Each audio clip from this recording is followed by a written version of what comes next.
Al is wearing a woolen. Yes, this is Bangalore. Oh. This is not Hi, sir. We are Delhi. live now. Okay. It's It's live. Okay. cold. It is live. Rajesh, it is live.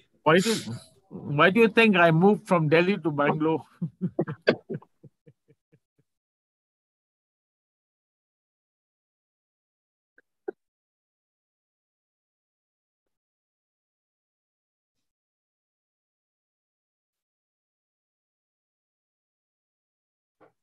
Hello.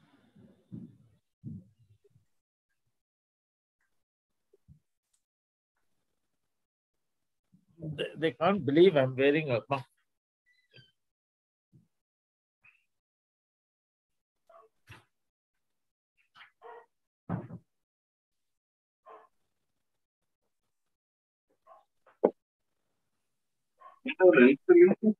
WhatsApp भी कर sir mail को Chandrashekhar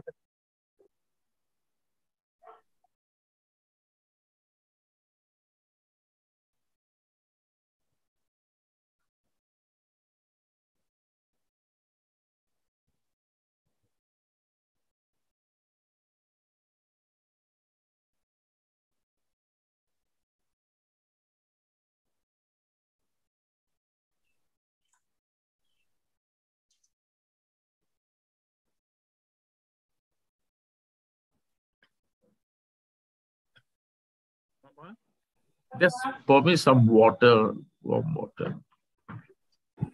You want something to make and keep for you? Something else you want me to make and keep for you? No, you can just keep the warm water here.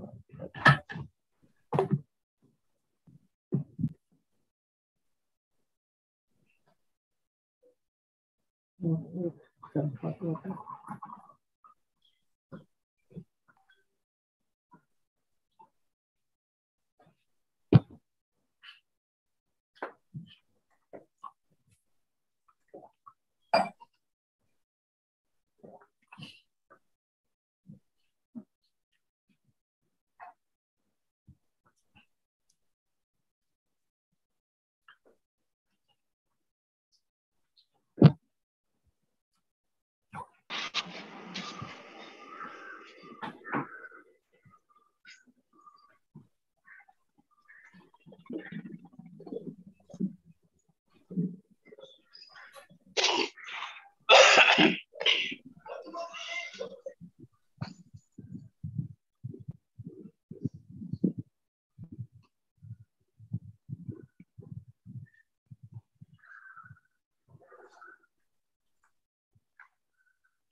Oh, problem. I think I should start now.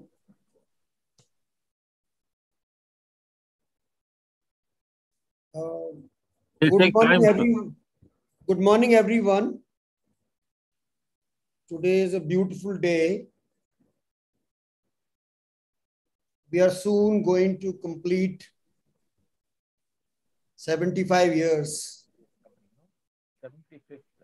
of independence. We, in our own way, we in the civil society wish to celebrate 75 years of India's independence in our own unique way. The coalition of civil society organizations that was formed in a COVID crisis in March 2020 has itself come a long way.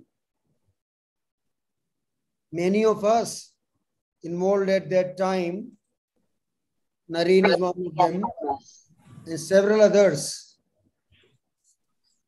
Only 7 of us, like the 7 colors in rainbow, the Indradhanush has grown, has got 85 colors. Today we are 85 organizations in RCRC, 14-fold, and we have presence in 110 districts in 15 states of this country. We're proud of the fact that together we are able to serve 1.6 crore people of our mother country, India, Bharat, whatever name, whichever language, among the many languages we speak in this beautiful country to bring diversity and unity. RCRC is today starting pioneers in development series. We must celebrate by bringing stalwarts whose seminal contributions are at the root of civil society movement in this country. Aloysius Fernandez has been my inspiration when I joined Pradhan in 1985. He was a guiding force. Pradhan was the first chairman of its board. We were very young, and Al was already a veteran. He still remains young in heart. And as I'm saying, in our presence, he will become even more excited.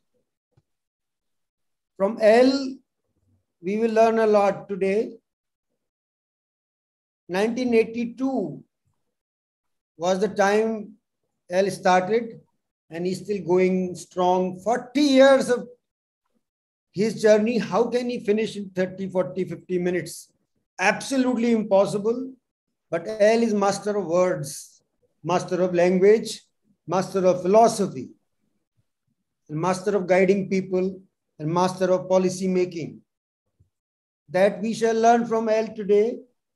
He's called father of self-help movement in India. Many in the world would have heard about Muhammad Yunus, but we have heard of only Al. We have not heard of Muhammad Yunus. In this country, whatever has happened, it's happened and it started. Al has been central to self-help group movement. He worked with NABARD, he worked with government, and today we can say that has become the Vat Vraksh. By various estimates, the 100 million women are in self-help groups. No wonder in the year 2000, Government of India honored him with Padma Shri. Padma Shri honored him. Award has become great because of Al. I have no words to describe his contribution. I want to just quote a particular poet from Punjab. Of course, Al's poetry will be difficult to match. And singing of our two panelists today, or two discussants, Naren, and they can sing, and Ranu can sing, and I can't sing. But let me do my bit, because I am allowed this as a convener of RCRC. And I want to quote Punjabi poet called Pash and his poem called Sabse Khatarnak, the most dangerous. I will only quote a few lines, L, and with your multilingual ability, you will understand what I'm trying to say. And I request indulgence of all the participants who have come today. I am going to speak this in Hindi. मेहनत की लूट सबसे खतरनाक नहीं होती, police की मार सबसे खतरनाक नहीं होती, सबसे खतरनाक होता है मुर्दा शांति से भर जाना, ना होना तड़प का और सब कुछ सहन कर जाना, सबसे खतरनाक होता है हमारे सपनों का मर जाना, सबसे खतरनाक वो आंख होती है जिसकी नजर दुनिया को मोहब्बत से चूमना ही भूल जाती है. Buddha taught us compassion. So I want to repeat this. सबसे खतरनाक वो आंख होती है जो जिसकी नजर दुनिया को मोहब्बत से चूमना ही भूल जाती है. Have we forgotten compassion? Therefore, I want to request how to celebrate women's empowerment in this country through self-help groups. I want to invite Aloysius Fernandez, dearly called L, to tell us and give us the wisdom, all his experience, and guiding all of us through this journey. Give us few pointers as to what we can do as civil society organizations in this country. Thank you for coming at a very short notice. Thank you very much, L. Let me welcome you once again from the bottom of my heart. Thank you. Thank you, Ed. Ranu, do I come in? Yes. I must start by thanking Ved and his team and his group for giving me this opportunity, mainly for interacting with people whom I met years and years ago. They were young then and they are young now, but I learned from them. And I would like to take this opportunity to thank them. So that's the main reason I want to thank you. By seeing these faces, I feel you have added 2 years to my life.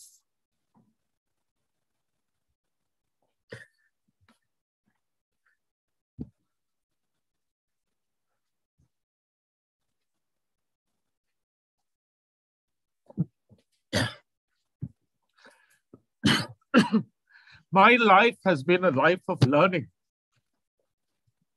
In fact, a few years ago, I wrote this book, 50 Years of Learning.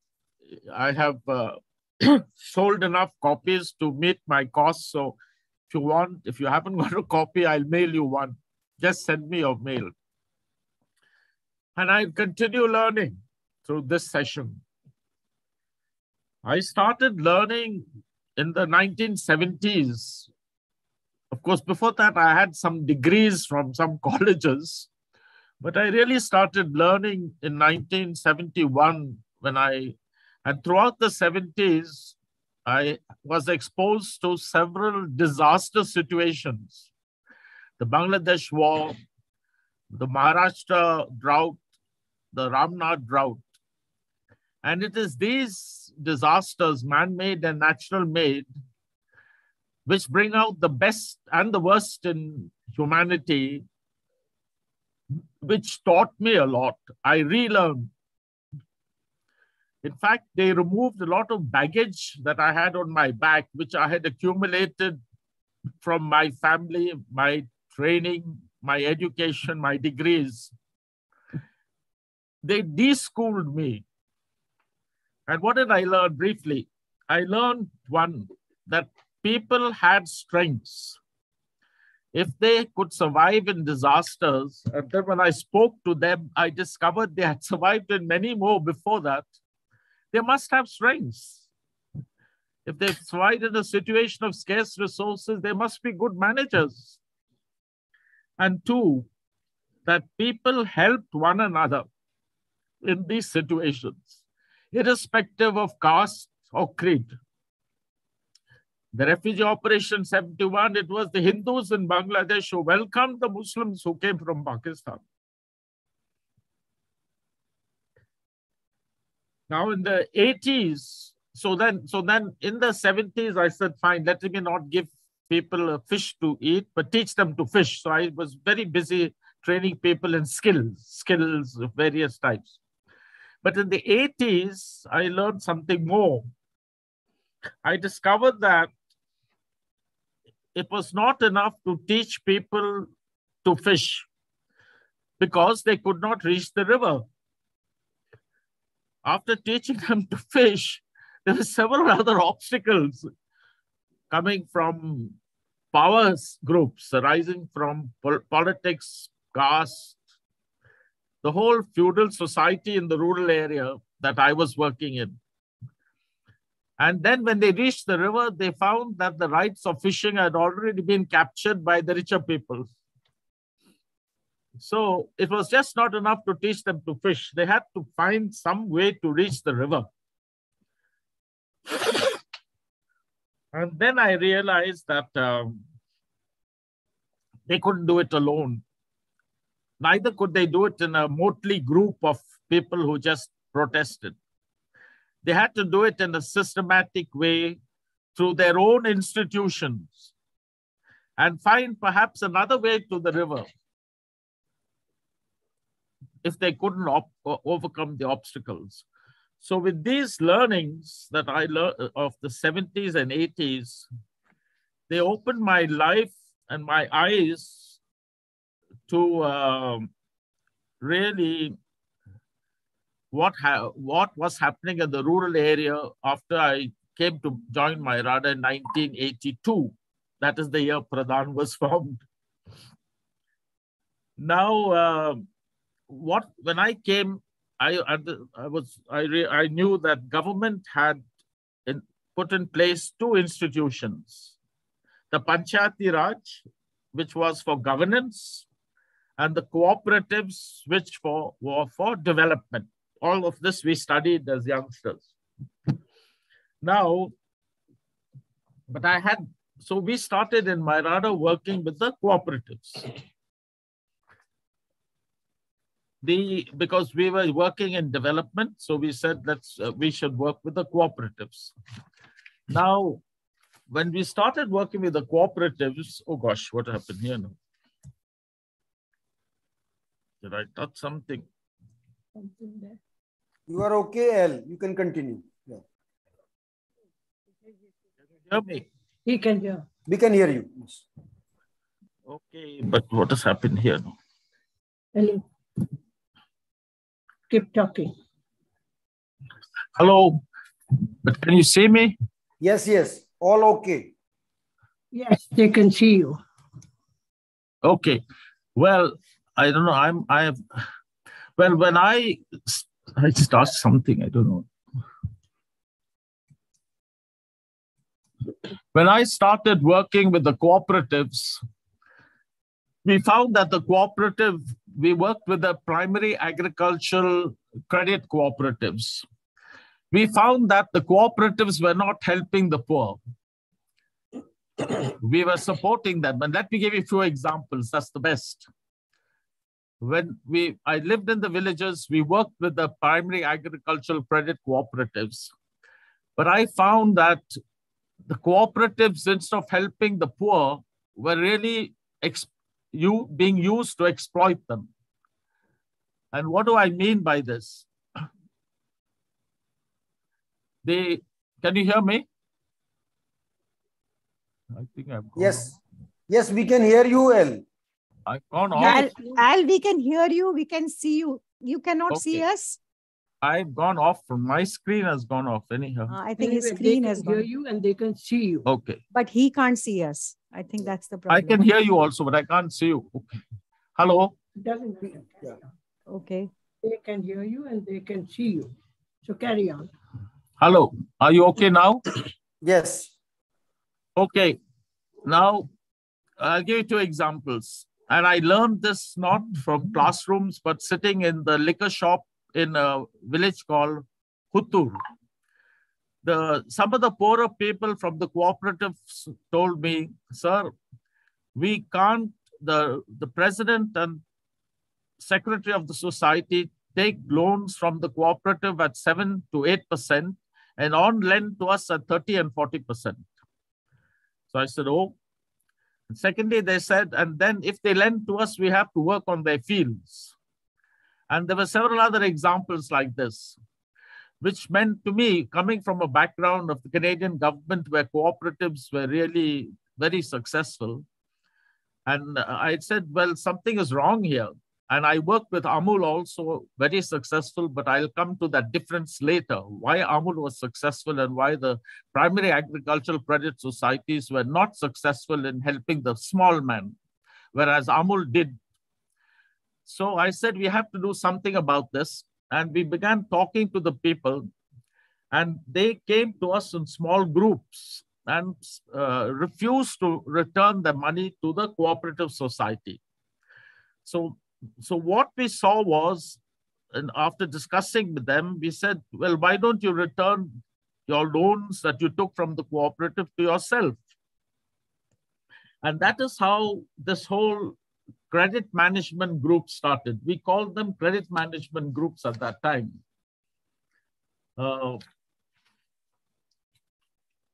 They did not start as financial intermediaries. They started as opposition groups to the primary agricultural credit societies, which were dominated by the powerful people of the village. This I have to make clear. But since credit was an important tool and finance was an important tool, and it was precisely their dependence, their need for finance, which made them dependent on the rich and powerful, we said, let us try to cope and meet this need for finance. But having realized that people have strengths, we did not give them money. We said, well, why don't you come together and why don't you bring some money that you have to return to the cooperative every week as your recovery? We'll make it into savings. And that is how it started, that they brought some money back to the group. And we then did not take this money, but we opened an account in the bank in the name of association of persons and put the money in the bank. And that was the beginning of how this whole sort of group started. Now, I would like to mention 10 features of the self-help groups, which I think are important. No, can you still hear me? Yes. Okay. I can't see anybody. Never mind. I'll go ahead. Go ahead, Al. Yes. There are 10 features which I think are important, which to cut a long story short, I will just mention to you. These were the features which were based on the strengths, local strengths of people. Fine. First, they emerged, the self-help groups emerged in 84, 85. When our primary agricultural societies, in a way, created problems, as I explained to you. Now, each self-help group self-selected its members. And we later realized they self-selected them on the basis of relationships of affinity. Now, these relationships of affinity were really relationships of mutual trust and mutual support. And I want to say that this strength has existed in India's traditional society. It is a strength that we have really not built upon. People have survived because of this strength. And the self-help group movement just built on this strength. And because it wanted these groups to take up other responsibilities, we had to invest in institutional capacity building, namely how to build up these groups as institutions. And therefore, we went into what we call training, which is institutional capacity building. And we have a manual here, which I can't show you because I'm off screen, on 24 modules of how to train the self-help groups in institutional capacity building, how to meet, how to talk, how to discuss, how to analyze their problems, how to ensure that they record the decisions. Somebody else did it, but they had to ensure that it was done. How to impose sanctions on people for disbehavior, and a whole list of things which are necessary to build institutions. The third thing is we suggested that they started, as I said, by regular savings, because this was the beginning of self-help. If they had to depend on the richer people for urgent money, for urgent loans, they would always be dependent. So we said, why don't you start by savings, which we put in a bank. Now, this savings went on for 6 months at least, and we gave them some training on how to meet, how to discuss. When one fine day they said they wanted some money, because I still remember one woman said her daughter has to go to the hospital because she's not well, so she wanted some money. So I said, why don't you ask the group for a loan? And she did that, and she got a loan to take her daughter to the hospital. So the point I'm trying to make here is that the focus was on self-help, self-reliance, especially in credit, because it was the dependence for credit which made them subservient. Now, the loans were given from their savings, which we put in a group common fund. And when we saw that they were meeting regularly, we were able to match their savings. That means Myrada put some money in their savings so that they had more money and they could use.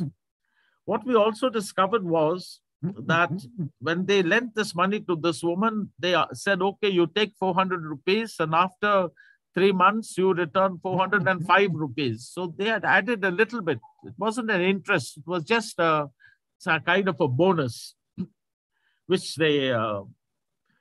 Now, the next feature of the self-help groups is that the common fund was totally in their control. It comprised their savings, it comprised grants from Myrada, it comprised a few other things, their fines that they had levied because people didn't come on time or did not follow the rules and regulations, whether they were absent. So this was the common fund.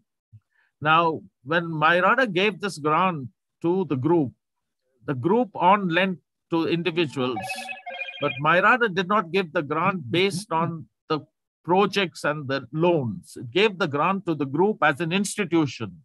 It assessed whether they were saving regularly, whether they were meeting regularly, whether the groups had their rules and regulations, which we helped them to draft. And it was on these institutional indicators that we gave a grant. The decision to lend to individuals was taken entirely by the SAGs or by the CMGs. Now, what is important to remember is that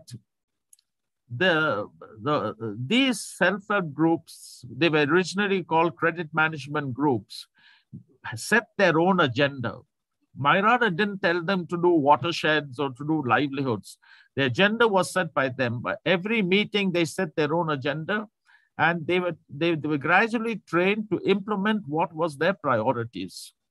Now, if they invested in agriculture, Myrada helped them to use agriculture. If they invested in animal husbandry, we provided technology. If they invested in small-scale industries, we helped them to manage them. That was what we did out of our grants. But the choice of livelihood was theirs. Now, somewhere around 86, I said, now this is looking good. So why can't we sort of go to scale on this? Now here comes the point Narendra raised. I realized that NGOs can do some innovation. But if we want to go to scale, we must get government involved. If you don't get government involved, we will continue to do good work, but it just can't go to scale. And secondly, if you want to go to scale, don't try to take the credit for yourself. Let everybody get involved. Get as many people as involved. Let us not make a name that we have. And in fact, for years, I never said, and I never gave the history of the self-help group because I wasn't interested in telling you how they started. And NABARD took ownership of this program. And that's the great thing. Now, fortunately, as I said, it was good luck. Shri P.R. Naik, who was our development commissioner in Karnataka, became the chairman of NABARD. And he was also the deputy governor of the Reserve Bank. That was an additional bonus. So I went to him in 1986, and said, sir, we have something going. Why don't you help us? He said, well, what do you want? I said, I want 3 million rupees. He said, for what? I said, first, to match the savings of the self-help groups. And secondly, to train them. But he was very sharp. He sent somebody, one of his officers, to one of our self-help groups. And to my bad luck, that officer went at a meeting where one of the members was asked for a loan of 4,000 rupees to set up a small shop to serve idli, vada, and dosa in a cattle mela, which lasts for 20 days. There was a big cattle mela, cattle were brought, a cattle fair. So when she went to the money lender for 4,000, he said, I'll give you 4, you return 5.5. She went to the self-help group. They said, we'll give you 4, you return 4,200 rupees. Now, so she took the loan from the group. But my friend from NABARD calculated, she's taking a loan of 4,000, the interest is 200 for 20 days, and extrapolated it to 365 days and got some exorbitant rate of interest. So P.R. Naik was very angry with me. And I had to explain to him that the interest went to the group. It didn't go to Myrada. And secondly, I said it is a criminal to really annualize interest rates when your activities, most of our activities don't last for a year. They last for a day, they last for 2 days or 20 days. Why do you annualize interest rates? Anyhow, so out of 3 million, he gave me 1 million. And that helped a lot. That money came in 1987. Now, between 87 and 2000 and 1992, when the SAG bank linkage started, there are a lot of things happened, but they are not being shared because they are buried in NABARD and RBI and fortunately in Myrada documents. So all the studies really start with what happened after 92 or after 2000.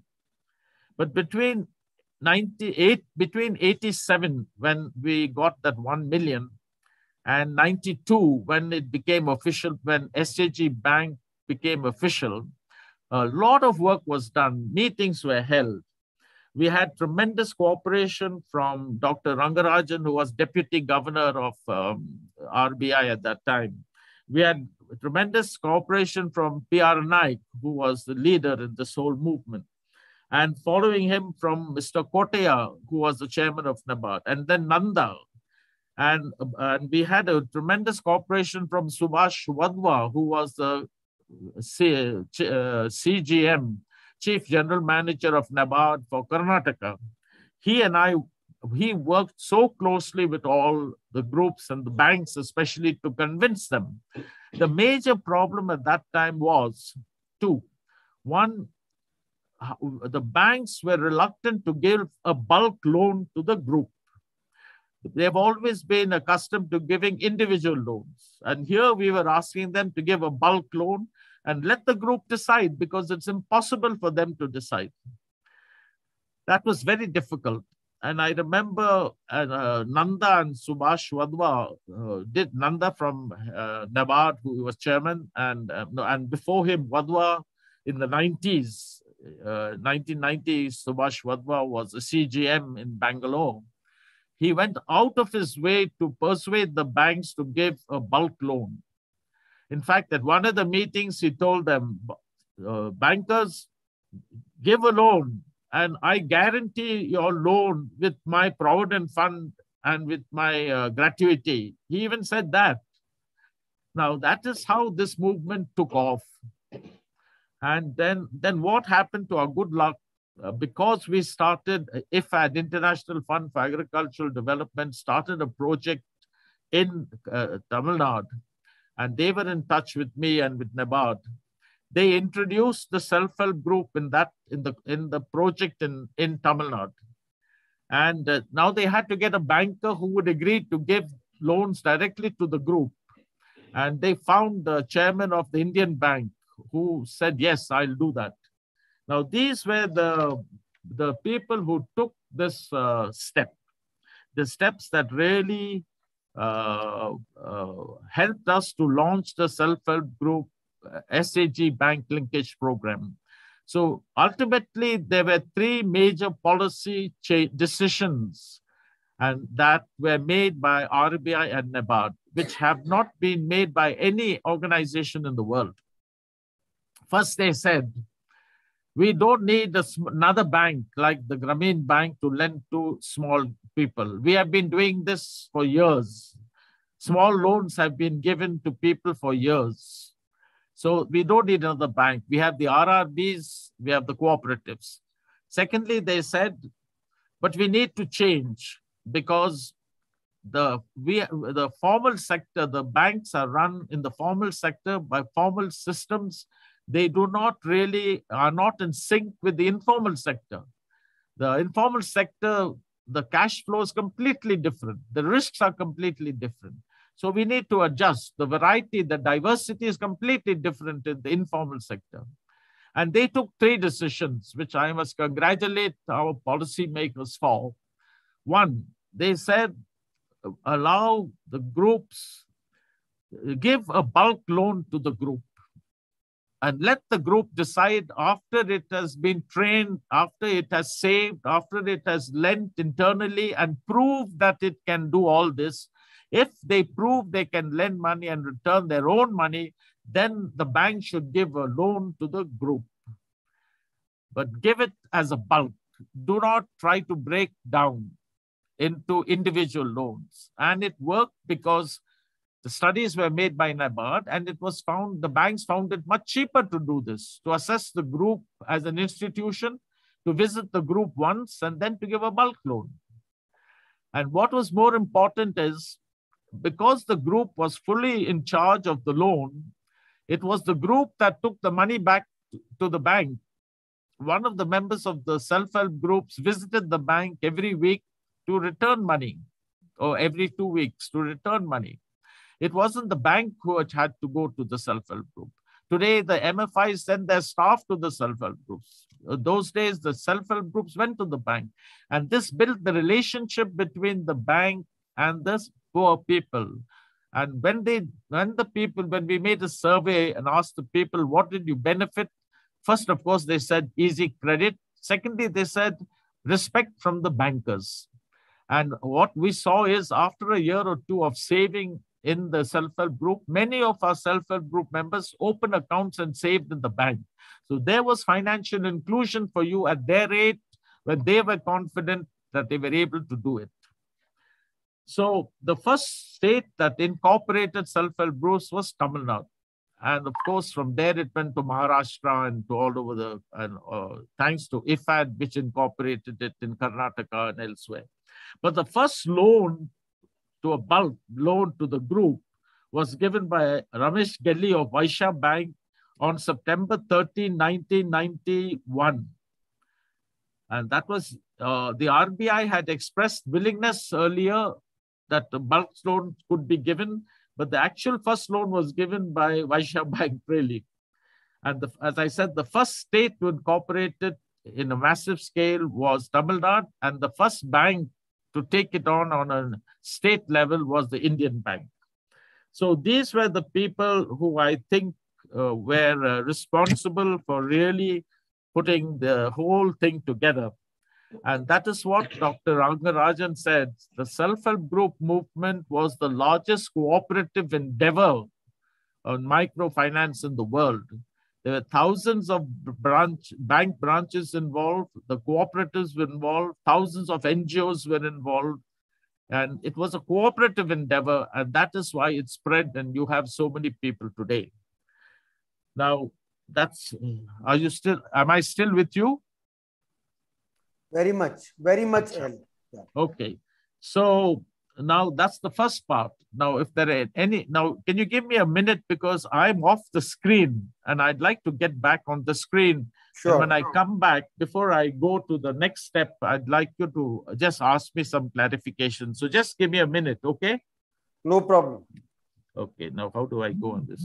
I told Namrata to come. She said she's coming.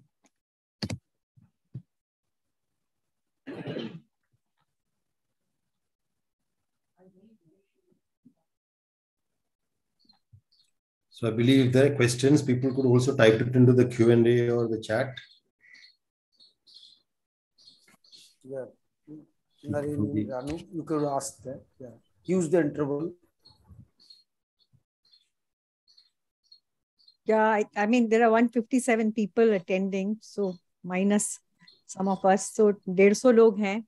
I'm sure, having heard him till now, there would be some questions. So please start typing your questions at an appropriate time. We'll then facilitate the Q&A.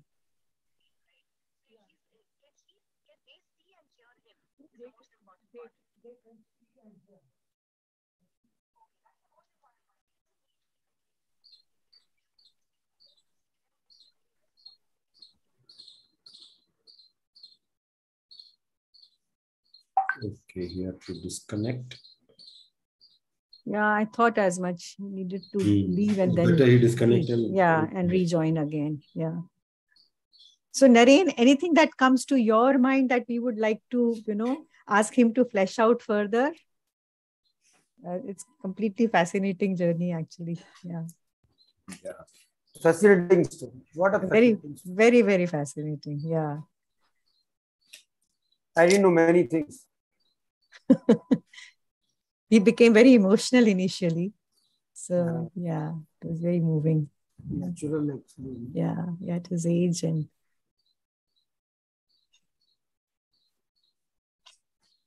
okay, I can see some questions popping. Okay, some questions have come up. Rajeshwari, we can see it here. Yeah. Chat is disabled. Chat. We can't chat. We can't put things in chat. Yes.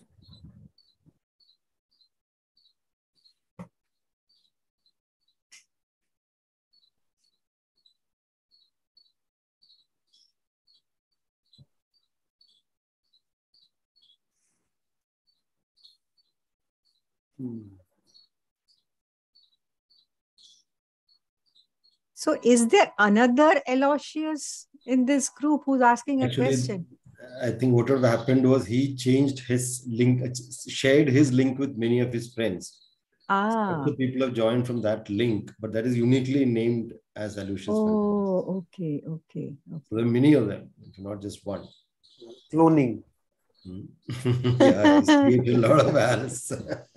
In fact, basically, it's Al talking to Al. Al asking Al questions. Fascinating.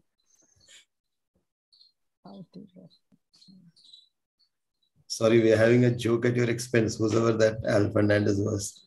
He's not listening. We assume.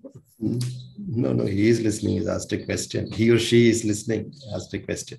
But this chat, Rizwan, can you enable the chat? It's a webinar and a question can be asked Okay, question. under question and answer session. Okay, no problem. That is for the speakers. That is fine. Rajeshwari, you wanted to type something here? You can please. Oh, she's typed. She is typing. She's going to type. Rajeshwari has typed.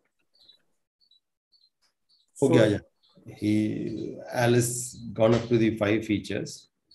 Now the L has identified himself as Pradeep Singhas. Thank you, Pradeep. There is one more. As you said, there are many more. So.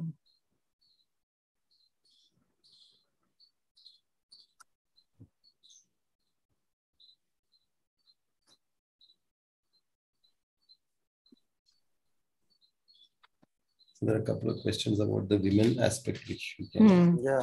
Yeah.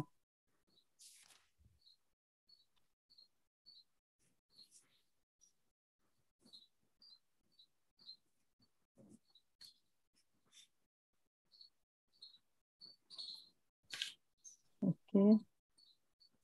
Shambhu, I'm answering.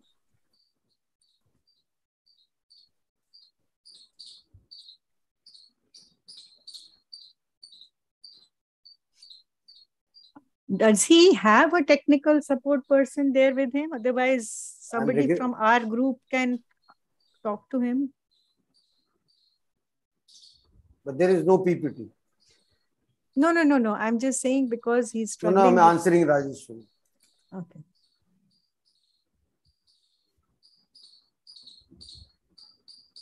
Wait, should we call him and check if he needs some technical I'm calling him. Yeah.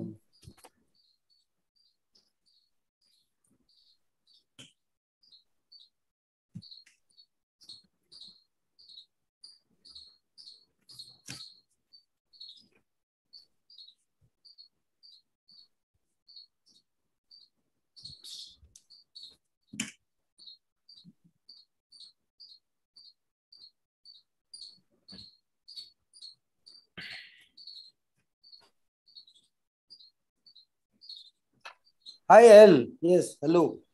Are you having difficulty joining?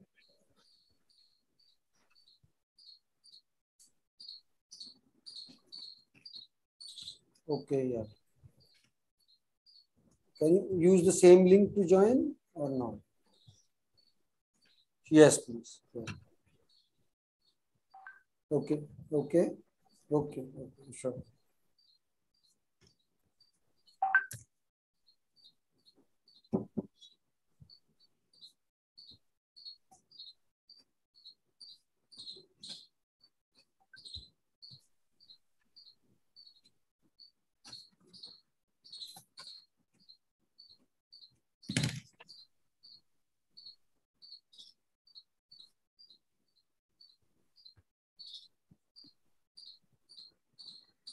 He is reconnecting, Ranu. Okay. Naren, I think questions may first set you can start and then I will take from the next. ऐसे ही करेंगे कुछ. Otherwise हम communicate कैसे करेंगे? ठीक है? Alice back. He's trying to connect.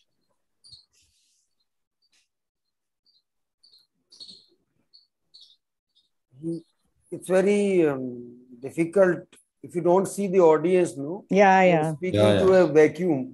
Yeah. Difficult to imagine.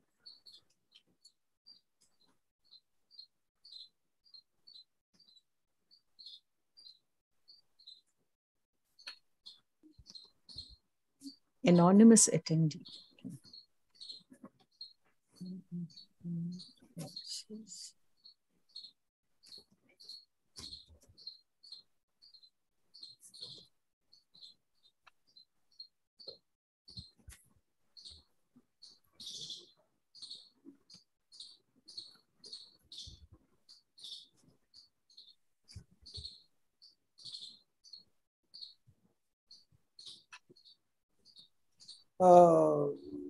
Rizwan, is it possible to send the link again?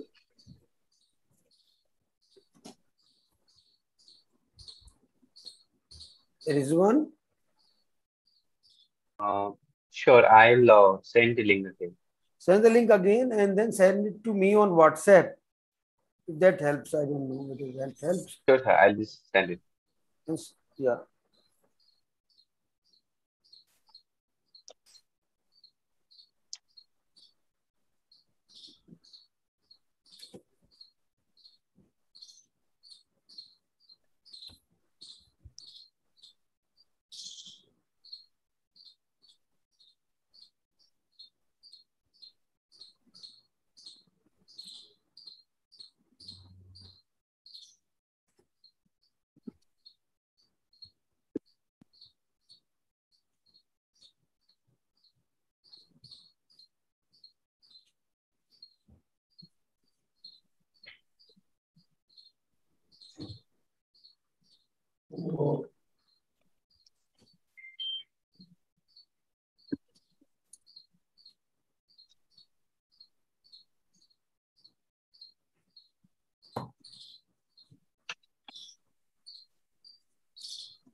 Sorry.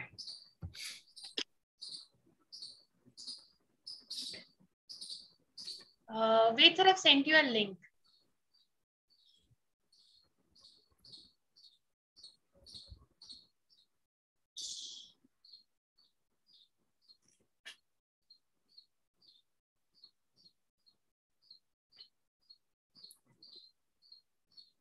Wait, I missed Shambhu's question. What is it?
Thanks, Shambhu.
Rizwan, I wanted to check. This was a panelist link, no, which you sent to me.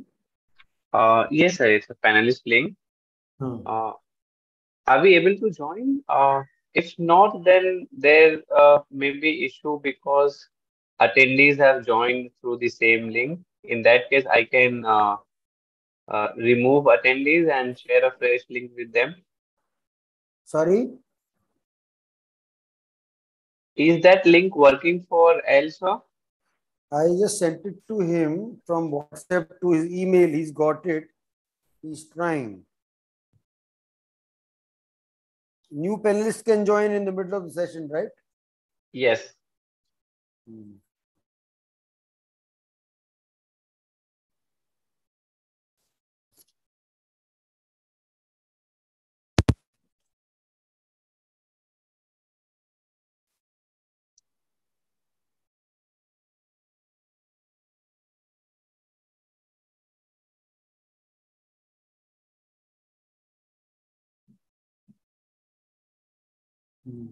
And all the attendees who have joined through Aloysius sir's ID, I would request them to rejoin. I am sharing the new link in the chat box. Okay. Are you able to join?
We can hear you. Rizwan.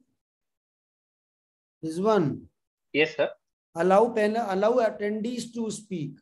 Then he will start speaking. Yeah. So there are many with the same name. I would need to know which one is the sir. So in that case, sir can raise his hands, and then I'll move it to the. Please raise your hand. Can you raise your hand? Then he will allow you to speak even as an attendee. Yeah, I've got this account. I think just now he raised his hand. Now, Razwan? Yes, sir, I can say it. Yeah, now please allow him. Yes. Bring him to the panel. Yeah, bringing. We'll hear you just 1 second. Just allow. Just 1 second.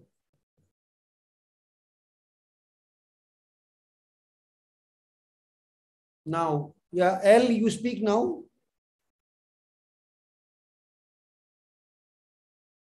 You're muted. Please. L, you are muted. You unmute yourself.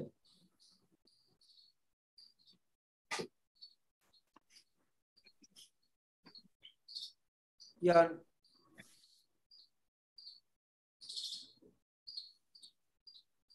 Now we can hear you. We can see you and you can speak now.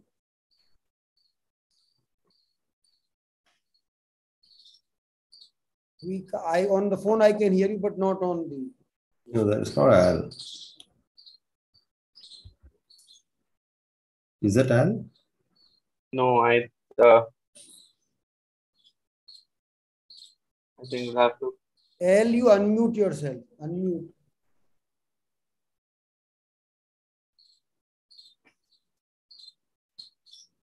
कई एले join कर रहे हैं. Hello, I can hear you on the phone.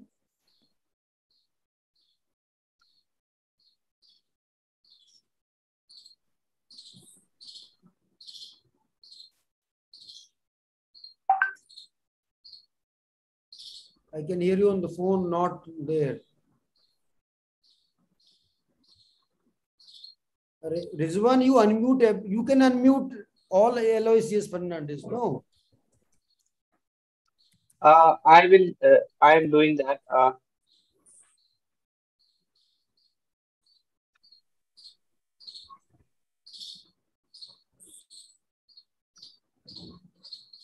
I got it. Okay, I've unmuted. Hi, Al. Now can you hear me? Yes. Yes, yes. Yeah. But your video needs to be switched on as well. You still can't hear? We can hear, but we can't see you. No, man, forget seeing me. If you can hear me, let's go ahead. Yes, we can hear you very well. Yeah. But try to also click on That's your okay. video. If you try something, then something else will happen. Okay, fine. Nice to see him. We'll figure the video out in the process. Acha.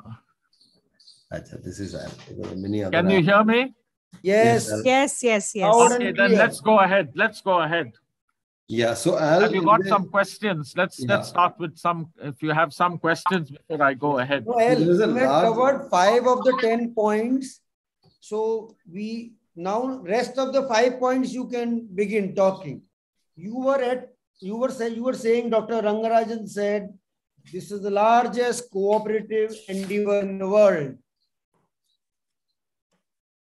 Yes. After that, you can now continue. Yeah. Now you continue. I think maybe 10 points you are going to say. And they had several good reasons, I think, for supporting this, because they were not happy with the IRDP.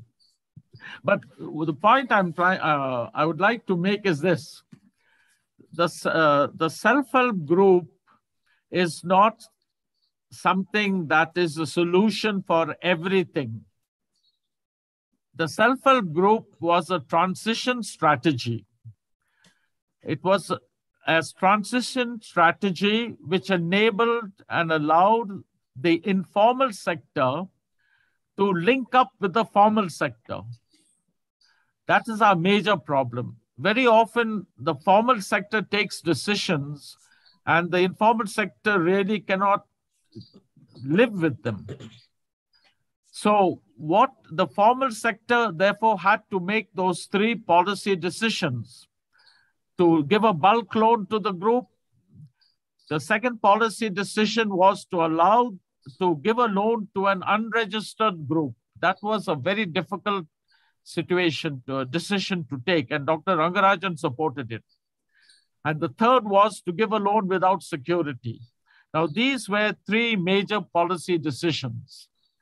The first, as I said, was to give to an unregistered group. The law department was very much against it. But my position was that they are an association of persons, and the self-help groups are keeping records and accounts. And Dr. Rangarajan said if they are doing that, the bank should give a loan to them, even if they are registered. I conducted a survey among self-help groups, and they said, for God's sake, don't register us formally, because if we are registered, we will be harassed by some petty government officer. And Dr. Rangarajan understood this. He said, follow the rules. I asked them, you have so many registered cooperative societies, are they working well? They all kept quiet. Now, here is a group working well. It's an association of persons. Work with them, for God's sake. And I must say, Rangarajan and PR and I can all supported this decision. So these were the 3 decisions taken by the official system to enable the unofficial informal group to really merge with it, with the ultimate objective that the people in the rural area will relate with the banks. So it was a transition for the informal sector members to get into the banks. And the transition, therefore, allowed them to be flexible. It did not say IRDP is for goats and sheep and this. They could lend for anything. All the banks said, we want our money back. And the recovery was 99%. So so we must understand this. Why I'm saying this is because if we are trying to, the self-help groups really brought into inclusion, not just into financial inclusion, but what I call into inclusion and growth. It's not enough to bring into financial inclusion. You have to bring people into the growth, to include them in the growth process. And that was done by the NGOs who supported the groups. So the other point I'd like to add is, because it brought so many institutions into the picture, it brought NABARD, it brought the banks, and it brought the Women's Development Corporation. In all the states, the Women's Development Corporation were in charge of these programs, and it was supported by IFAD, International Fund for Agricultural Development. And the Women's Development Corporation brought this dimension of women's empowerment. You know, when we started in 86, 85 in Myrada, we had men's groups, we had mixed groups, and we had women's groups.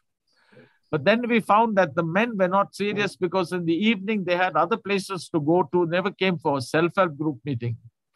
And the mixed groups functioned very well because in a mixed group, the women always, when together, they really got an upper hand. But that men also dropped out. Then the women's group survived, and the government gave it to the Women's Development Corporation. So they really spread. Myrada also realized very important thing. When in the men's groups, when the men earned some money, they did not take this money home.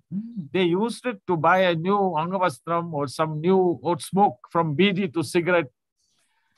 But when the women earned some money, they used it for the family. And was not easy. I must tell you that when the women's groups we promoted, we started in Thalawadi, really, where Pradhan had one first retreat, if you remember. I remember it. Yeah. What happened was that men really did not like women to meet alone. They dragged them out by their hair. They threw stones on the roof. They set fire to the hay on the roof. But it gradually subsided because the women held together. And then the money started coming in. So men saw that it was useful to send women to the meeting. So empowerment took place like that. So to come back to my point that self-help groups were a transition phase. Now, I always said they will evolve into something more. They can evolve, but it has given the poor people a certain sense of confidence, a certain level of independence, so that in other institutions, they can stand on their feet. Now, it's important because when we started working with the sex workers priority was health and freedom from oppression from pimps and police. So we formed Saukya groups which focused on health. They, of course, went into credit later, but they had no problem with money. They had money, but they had problems of health and oppression. But the group methodology, the group structure was very successful. They formed affinity groups. When we started with Devadasis, their problem was the consecrations of young women, young children, girl child as Devadasis. How to stop it? They had money. So we formed groups to tackle this problem. Now, why I'm saying this is there are millions of people who have benefited from the self-help group, but there are many more millions who have not benefited from the self-help group. And because of two reasons, many reasons. One is that microfinance has now taken over the whole thing, and I'll not go more into that. But more importantly, the money for training self-help groups and formation has declined considerably. No money is coming from donors abroad. In fact, hello? Can you hear me? Yeah, we can. Money has declined considerably. And money is now going into farmer producer organizations. That's fine. I think We have about 70 of them in my radar, and they are successful because many of the members were self-help group members who are keeping an eye on finance and management in the farmers producer organizations. They're not good at marketing, though. We have to do something about that. So therefore, there are millions of people who are not. The sex workers were not members of self-help groups, so we had to deal with them separately. Devadasis were not. What about migrant labor? We need an approach, a group approach to migrant labor who migrate with their families, and for those who migrate without their families, who leave their families behind. And there are millions of these, and they need a focused attention for institution building. The group approach has to be adopted even for this group. There are a lot of small groups of people who are falling out of the development process. We need to look at them. Development is like an onion. You've got to keep peeling the layers, but we have to keep looking for them. Myrada has done a job. All its self-help group members today are not poor. They are doing well. So, but they are doing excellently in farmer producer organizations. But are we starting groups for the poorer sectors? Are we redesigning are we so stuck with the rules of the self-help groups that we want all the groups to follow them, or are we ready to adjust? For that, we need to be open. For that, we need not just to throw out the baggage of the past, but also to throw out the baggage of the self-help groups and understand that there are several other groups open. How are we going to get funds to support and train these groups? That's a big problem. We need to do that. I think we can start trying to do that. But we must first find these groups. So my request to everybody is, go out today. Our major job is to find groups that have slipped out of the development process. They may be receiving money in direct benefit, but they are not part of the growth process.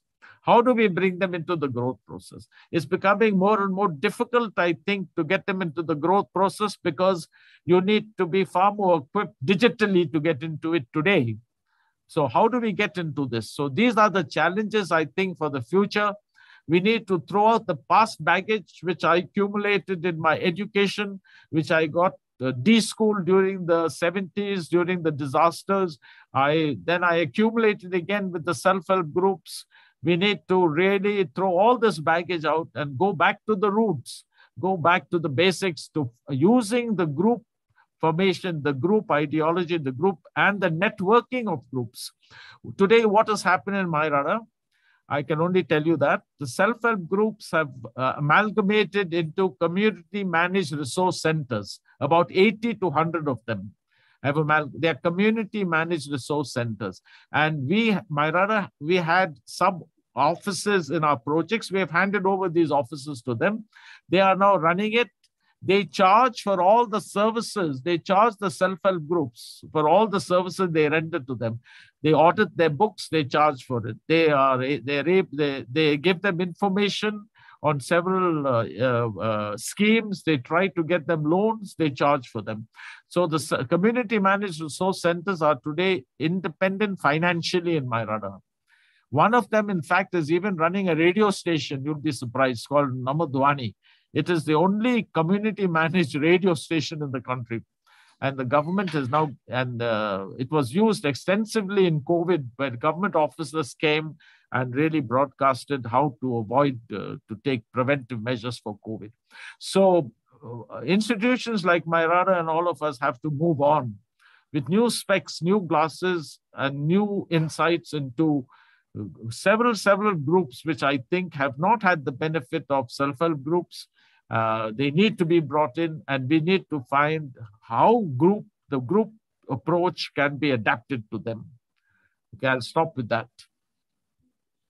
And okay, we invite now, thank you very much, over to two very distinguished people, Ranu Bhogal and Narendranath Damodaran. We are very keen that questions of our large number of audience members to come a very short notice. Many of them are very distinguished and eminent people. I hope we can do justice to this Al's oration. I'm now handing over this to Ranu and Naren. Thank you. Thanks, Ved. Thanks, Ved. It's really an honor to be able to be moderating this session. And Naren and I had a quick catch up on the fantastic range of questions that have come while we were trying to tackle the technical glitches Al was facing. So Al, absolutely fascinating listening to you. It's amazing. And as Ved was sharing that, there were details that even he was not aware of, and many of us were not. So Naren, why don't you start, and then I will take it from some of the questions I had lined up, I think he answered also on the way. One of the first question that I wanted to ask was that, again, regarding the evolution of the SHG movement itself, Al, one question was that the question on women, that how did it actually turn out to be a women's movement rather than a mixed groups rather than men's groups. So I think that you touched upon that. So there were some couple of questions related to that, again, at the evolutionary stage. The initial set of indicators that you lined up in the YC Nanda's, circular, the earlier pilot project, there were 5 or 6 indicators. How did we arrive on those and not something else? Basically, what are the social or what were the other economic considerations or the group related considerations that you had in mind when the initial set of quality, etc., came into your mind? Because, SHGs had to have some kind of benchmark of quality. Can you talk a little slower? Can you talk a little slower? Yes, I can. Am I loud enough? You're loud enough, but when you come to the key question, be a little slower. I get too fast. Sorry. So the questions, I think I'm trying to get sense of some of the questions that here was, how did you arrive at the quality considerations of the self-help groups? In the initial stages, how did you decide that these are the 5 or 6 indicators that you will have for the SHGs? The question before that was, how did it become a women's movement? Which I think you answered subsequently. So the next set of questions. What precisely are you asking? Yeah. So one, how did it become a women's movement? Second, okay, forget that. Yeah. Forget that. Second was, how did you arrive at the set of indicators that denote the quality of a self-help group? Yeah. What are the social economic considerations that had in your mind as quality? So how does quality get translated into these set of indicators? Third question related was, where do you form SHGs? Do you form it everywhere? Which is an appropriate ground for forming SHGs? What is that consideration of affinity, etc., that you had in mind? So the initial formatory questions. As far as the first question is concerned, I must say this: my faith in institutions has come from my previous experience, where I was involved a lot with the workers' movement and the young Christian worker movement, where they have cells and groups. And that was a workers' movement where which we started in Bangalore, and where the industrial workers got together as small groups and really were able to throw out the unions from controlling the workers' lives and agenda. So I had some formation in the importance of power of small groups, which met regularly, kept records, kept accounts, etc., etc. So the suggestion to start it came perhaps from that, but what is important is when the poor people came to talk to us about the problems they had with the primary agricultural cooperative societies, they always came in groups. They never came, even when we had that yellow phone years ago, you remember, where people could phone, yellow phone, what was that called? I don't remember. Before the cell phone came in. When people from the village who in Bangalore went to use this yellow phone, they never came alone. About 5 people would come with them, 10 people would come with them. So they always come in groups. STD. And thirdly, when we started working in these in the drought area in Talawadi, I also found that I told people, you organize your own labor, and they organize themselves in groups, because then I discovered that there's some relationship in these groups, and that was relationships of trust. They trusted one another. They trusted one another, giving their child to look after, borrowing small things. So you have this close group, just like you have likes, today on your cell phone, likes, so you have groups. And so these small groups are the strength of our rural area. So, and since I had been convinced that people have strengths and not needs, because we have to change our approach from responding to people's needs. We had something called the needs approach, which if we respond to needs, will always make people dependent on us. We have to respond to people's strengths. And this I learned in the 70s in the disasters, that people have strengths. And the moment that I was convinced of that, I said, here is a strength, that people trust one another, people work together. Why can't we build on these strengths? After that, everything after that came from the people. They met regularly, which they liked. The women liked a private place to meet, and that was provided for. And then from there, it went, I got one-to-one. My colleagues helped me to see how they can all participate. I had a lot of IRMA students who brought in some management training, which we adapted, and we found the group. You can't see me, but we had a manual of capacity building for 24 modules, which was really taken from basic management principles. So a lot of people came in. So that was how it began. Now, I can't give you a more clear answer than that, but I hope, is that satisfactory? Oh. But from the step after that, all the steps came from the experience of the self-help groups. The regular analysis, the regular feedback, they built on that. Should I go next, Tarun? Yeah, please go ahead. Okay. So Al, I'm kind of going to mix the question with something else that I want to ask. So one is, you did talk in the paper and you've talked today also, that this whole dilution of the focus on women's empowerment. But I want to now go back to Myrada's own, and you mentioned that IFAD supported the women's development corporations, and that's where the women's empowerment focus became more kind of clear. Can you talk a little bit about balancing? Because the whole genesis was really meeting financial inclusion, meeting credit needs. But then how did this whole thing of focus on social issues and women's empowerment also came? Because today when we talk, people talk of layering and you talk of bringing in some other elements, but the primary thing was credit. And what I got from your paper is that you're saying we are becoming only credit. And we need to go back to looking at women's empowerment and social issues. Yes, so if you can elaborate a bit on your... Okay, I've touched on it, but there were two things briefly. One is, when we've had men's self-help groups, we found that the money that they made never went to the family. They were spending it on themselves. Secondly, we found that they were not interested in regular meetings because they went to the liquor shop in the evening. Thirdly, we found that the response of women was far more. They wanted a place to meet.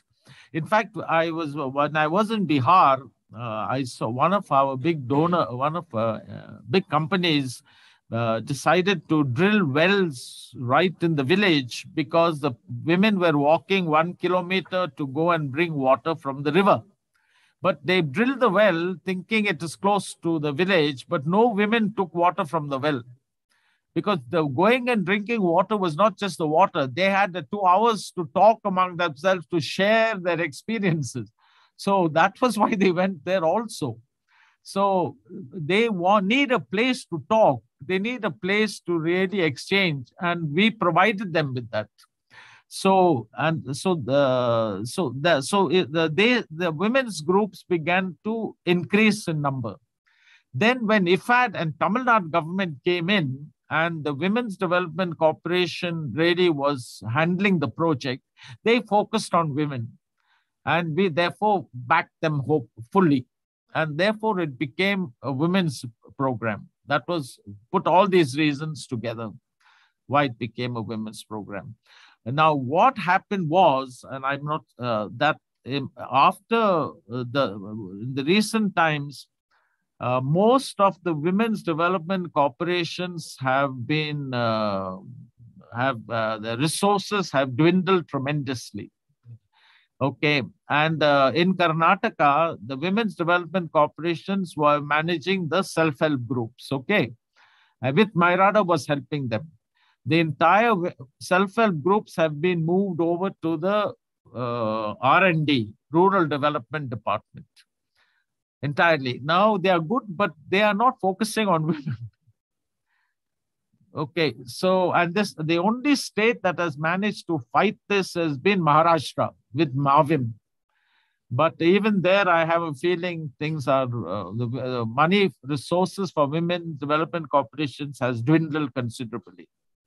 Tamil Nadu also I can see, but they are also struggling. North, it's gone completely. So with the women's development, and some of our women's development corporations had excellent IAS officers in charge. They did a fantastic job. So this is all missing today. Yeah, unfortunately, yes. And any ideas about what, because okay, an institution has become weak and therefore the focus has got diluted. But given your vast experience, what do you think can be done? Because these SHGs do exist. I mean, one of the questions came, are SHGs still relevant? Given the way, things are. So, but they do exist. There is a huge livelihood program, the livelihood mission, and there is huge investment happening. So any insights or anything that you would like to share here with whatever you may say, the Women's Development Corporation did a good job. Even you take in our Devadasi program, we did the organization of Devadasis, the prevention of consecrations, but the Women's Development Corporation provided the equipment for weaving and all the rest of it, Women for Livelihood program, and they had the support of government through the Women's Development Corporation. So one thing is we need, I think, to lobby for bringing back these Women's Development Corporation. I don't see any reason why they are downgraded. This is a policy issue. We should fight for it. Good point. Thanks. I think I've not heard anybody asking for Women's Development Corporation to be reinstated. They should be. Good point. That's the first thing we should do, because whatever you may say, where do the women go to together? They have to go to Ministry of Rural Development. There they'll treat everybody equally.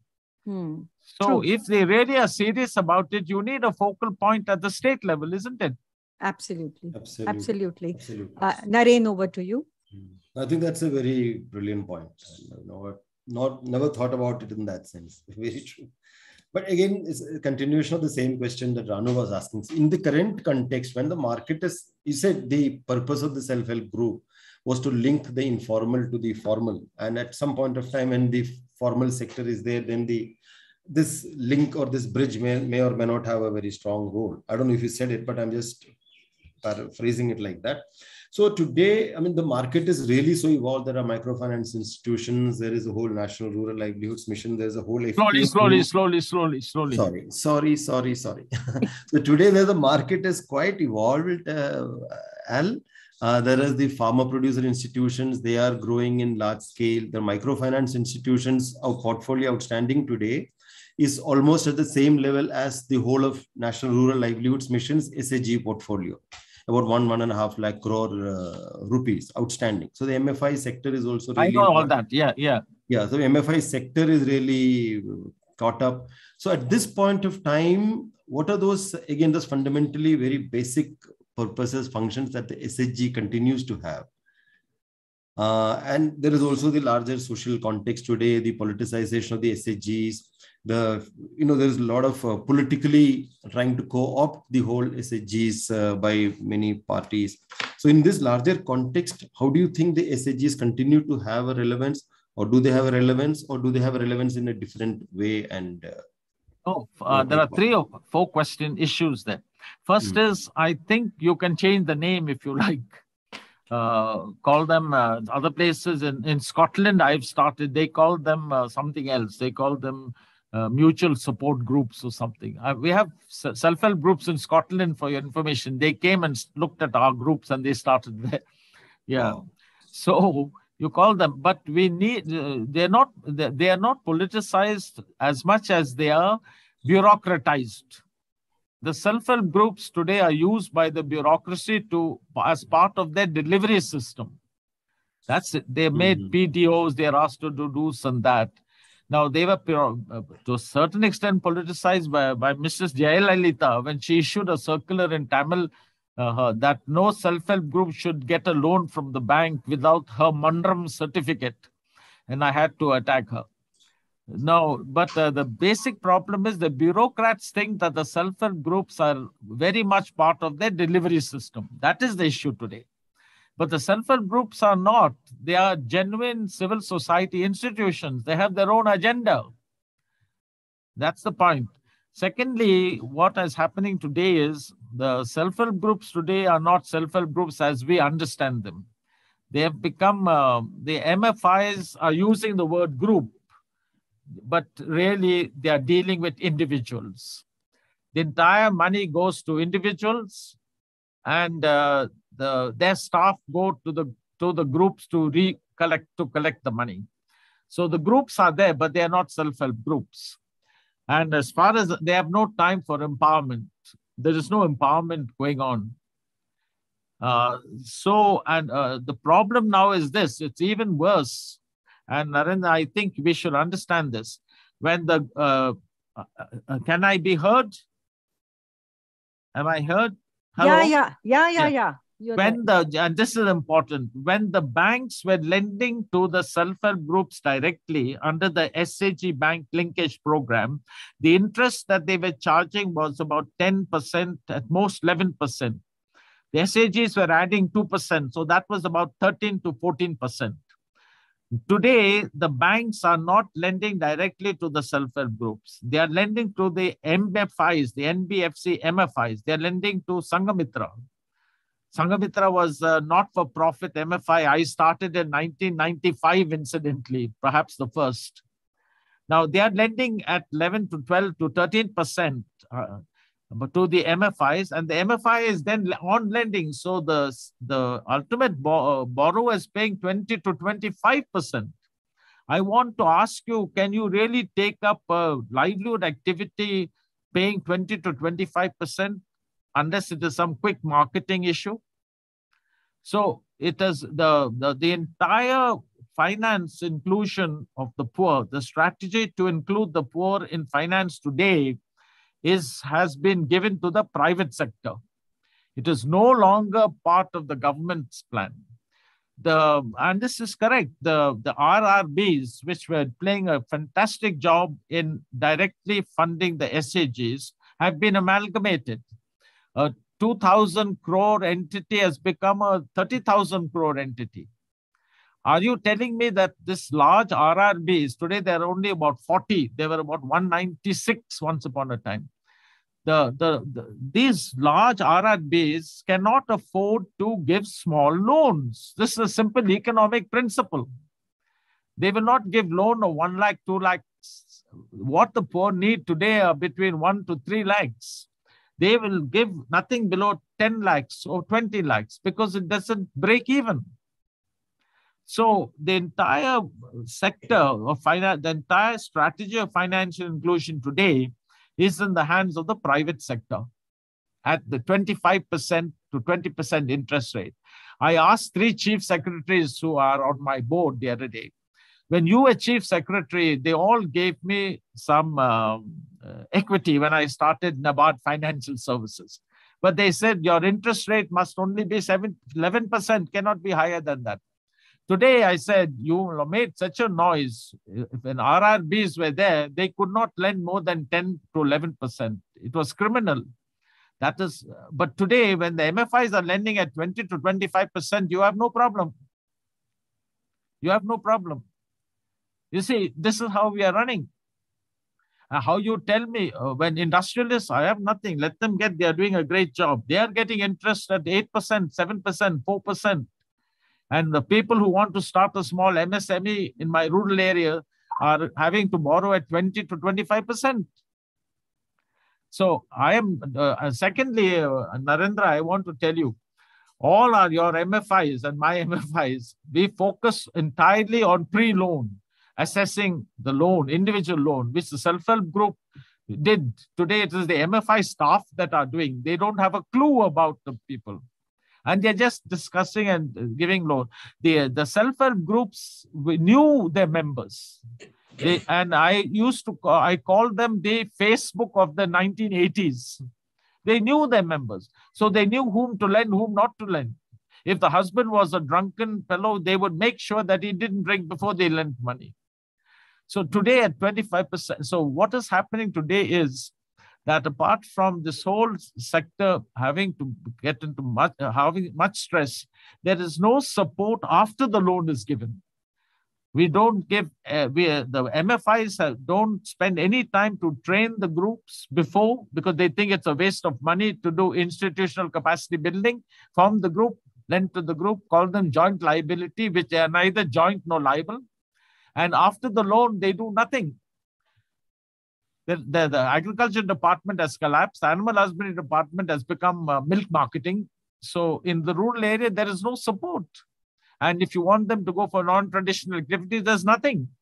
So I am now starting a research program where loans of 2 lakhs to 3 lakhs will be given in stages, of course, keeping to RBI's policies, where we will focus on post-loan and helping the borrower in management and technology. And we will use our CSR to do that, where the recoveries will not be regular EMI. The cash flow in the rural area is not regular. And they have imposed the Grameen Bank software on the whole microfinance in India, which has made everything regular. The standard loan of the first round loan is the same for everybody. And the recovery is the same for everybody. The recovery schedule is the same for everybody. Whether you have a cow or whether you have an industry, it's the same for everybody. How can that be? So the people are really borrowing from somewhere to repay your money. Your repayment schedule should be adjusted to the activity, to the asset. If you have bought a cow and you're getting milk, okay, you can repay. But the cow does not give the same amount of milk in the summer, but you still have to repay the same amount. If you're investing in some small scale industry, you cannot repay for the first 3 months. But no, you have to repay in the first month. Why is this? The money lender never did that. I often tell people that the money lender you cannot get rid of him for the village because he never puts his borrowers under stress. Whereas we put them, we say you have to return this capital and interest. Whether you have earned or not, you have to return. Money lender never says that. He may extend his loan. That doesn't matter. I'm still alive. I have to live today. We haven't taken that into consideration. So I've started now and I'm very interested in Harvard. The Harvard University has now picked this up and we now have a research program going for almost 6 months where we are trying to remodel this whole microfinance thing. Because the biggest problem, of course, is interest rate. How do we bring down interest rate for real MSMEs, for small, tiny entrepreneurs? How do we bring it down to at least 10% from 20 to 25? We have to bring it down. How do we do it? So that's another policy change. We have to go back and getting loans at 10 to 12% from the bank. So the self-help group, as SAG Bank linkage was very good. It was low interest rates and we have to get back to the model. We have to get back to putting the women's development corporations back into form. And we have to get back to direct lending. Today, the banks have washed their hands, give the money to the MFIs and record it under priority sector, and the MFIs are lending. And now the RBI has removed the cap on the interest rate, so they can go up to any amount. It's okay, you can do that. They say the money lenders, but money lenders take 10 years. They extend the period of repayment. They don't they don't force you to repay more within a given period. the big difference between the two. Now, we have not understood this whole issue.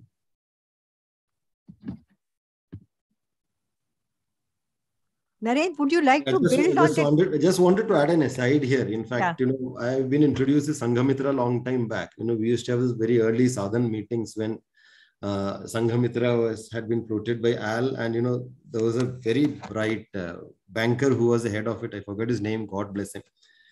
So one of the things that Sanghamitra used to say at that time was the purpose of the MFI was not to actually make profit by lending to the rural, providing rural credit, but actually making self-help groups credit worthy. So helping the SHGs build a credit, credit record, track record with a financial institution so that they can go to a bank and get. So that the vision of Al and that Myrada group that, SHGs and the rural poor women need to be linked directly to the so-called mainstream financial sector. That was very clear when they were actually floating one of the first MFIs in the country. So in that sense, you're right. It was very clear. You're right. The policy was, why did we start Sanghamitra? We started Sanghamitra because we found that in Myrada projects, which were in remote areas, the banks were not really giving loans to the self-help group. Okay? And there were many reasons for this, because most remote branches of banks were considered to be punishment postings. So the bank managers who went there were not people who were very positive. So Sanghamitra was started to give these loans to self-help groups in these remote areas. But what you are saying is slightly not what we said. What we said was, if the bank comes in and gives loans to the self-help group, Sanghamitra will withdraw. That's what we said. And we did that in 3 or 4 areas. In fact, we did that in Chitradurga, we did that in 1 or 2 other places. And that study was done by this girl, who was in NABARD, what's her name? Srinivasan's wife, who was in NABARD, Girija. Yeah. She did that study for us where she brought out how Sanghamitra withdrew when the bank came in. That was our policy, that we fill the gaps that the banks left. Wow. Should I? Yeah. Yeah, just one question which I was looking at, was going to ask was, I think one specific question from Rajeshwari. Al, you spoke about the 3 major, kind of radically new policy ideas that came up. That is, in fact, 3 or 4, I would say. That is, bulk loan to groups and not individuals. And I would even add that bulk loans to group of illiterate women. So that will be an additional feature to, that. Second was to unregistered groups. And third, without collateral. Now, these 3 are really path-breaking and really revolutionary kind of thought. And so how did the whole thing spark? And out of these 3 also, was there one which was more difficult and, had more process? I understand. Let's start with the third one, to give loans without collateral security. That was not new, because even IRDP, there was no collateral security.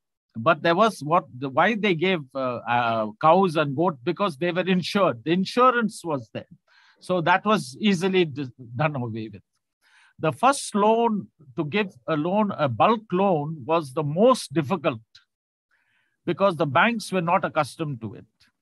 And I must thank people like Nanda from NABARD who pushed this, and more important, people on the field like Wadhwa, Subhash Wadhwa. As I told you, he said, you give the loan and I guarantee you I'll give you my provident fund and my gratuity as guarantee. Now, it was very difficult for them to give a bulk loan. The banks refused to give a bulk loan, although we showed them it was cheaper for them. The transaction costs were much cheaper to give a bulk loan than to give individual loans. Individual loans had no meaning, really. So it was a very tough thing, but then NABARD and RBI convinced the chairman of several banks, and the Indian bank led the way. And when they began reporting 99% recovery, then many banks fell in place. So the chairman in those days used to ask when he visited the regions, the first question was, what is your portfolio to self-help group? So everybody used to make sure that they lent to the group. That was the first question he was asking.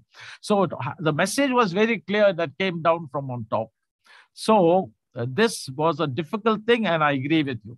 The third one was unregistered groups. This the banks really didn't bother about. This came from the law department. And the law department said, how can we take them to court if they are not registered? That was the issue. I said two issues. One is they are association of persons. You can take association of persons to court.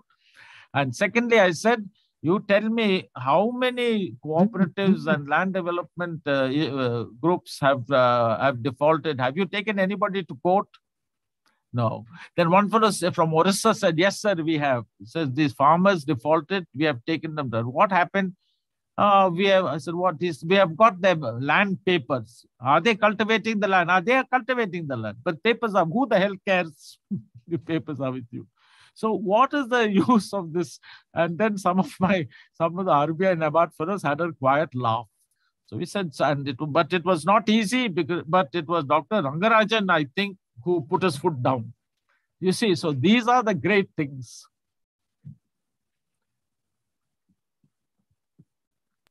Ranu? I'm out again. Oh, okay. Shit. Well, are you there, Al? I'm out. Can you hear me? Yes, Yeah, we can hear you. Okay, I've disappeared again. Okay, talk. Let's talk now. Okay. Yeah. I can't see you, I'll talk. Okay.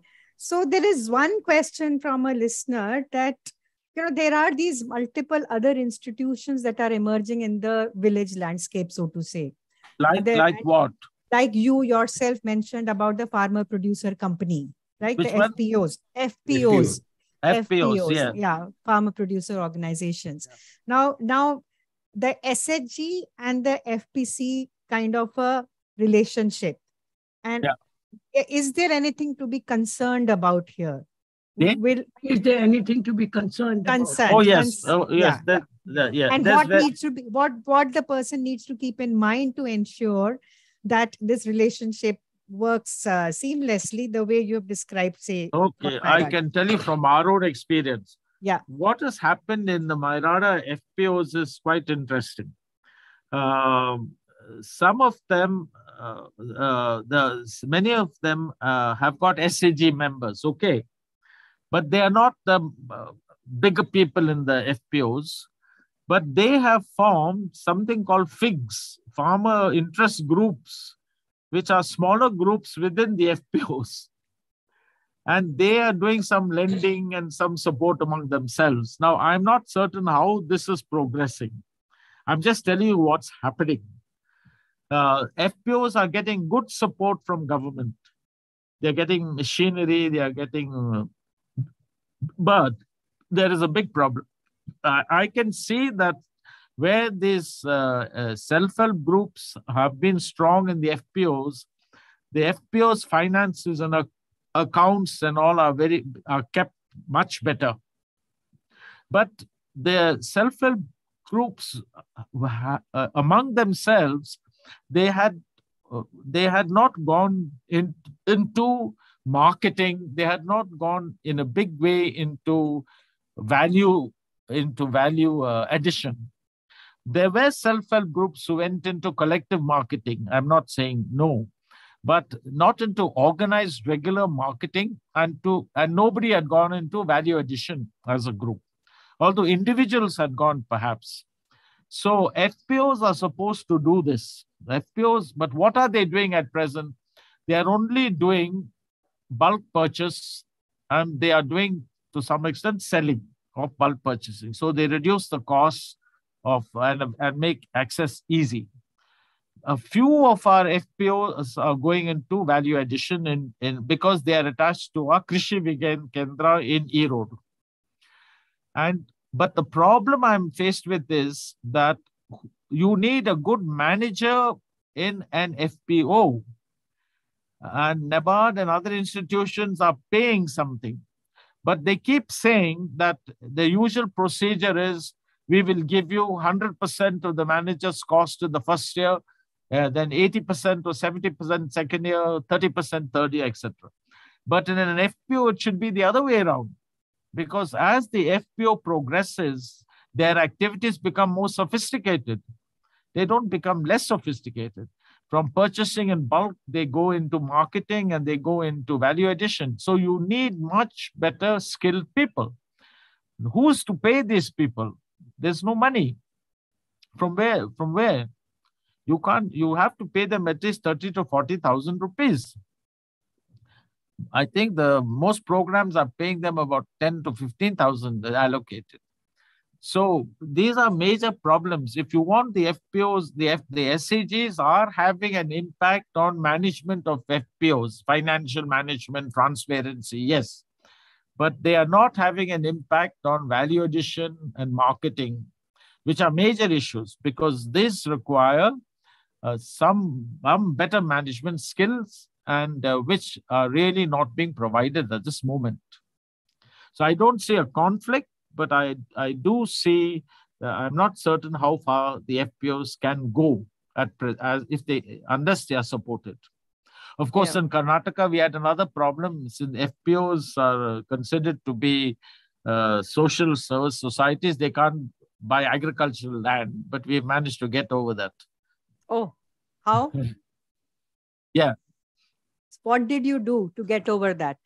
Well, we managed to get some good development commissioner who made some adjustment to that. I can't. Okay. So just building on what you have shared, I also want to share, like I was recently in Chhattisgarh, and and I want to bring the focus from south to north also, and east, where the challenges have always been very different, Al.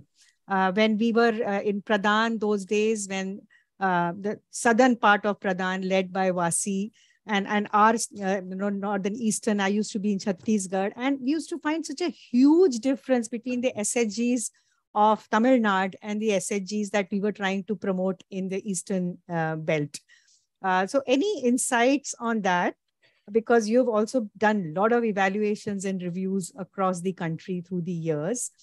And, the second linked question, I've been looking at the Vandhan Vikas Kendra, which is the forest dependent communities. The government has announced this big program, the Tri-Fed Vandhan Vikas Kendra. Again, the whole idea is to give the infrastructure and the initial support, but the same problem as what you were talking about FPOs. So any insights if you have been watching that? The two questions, Al.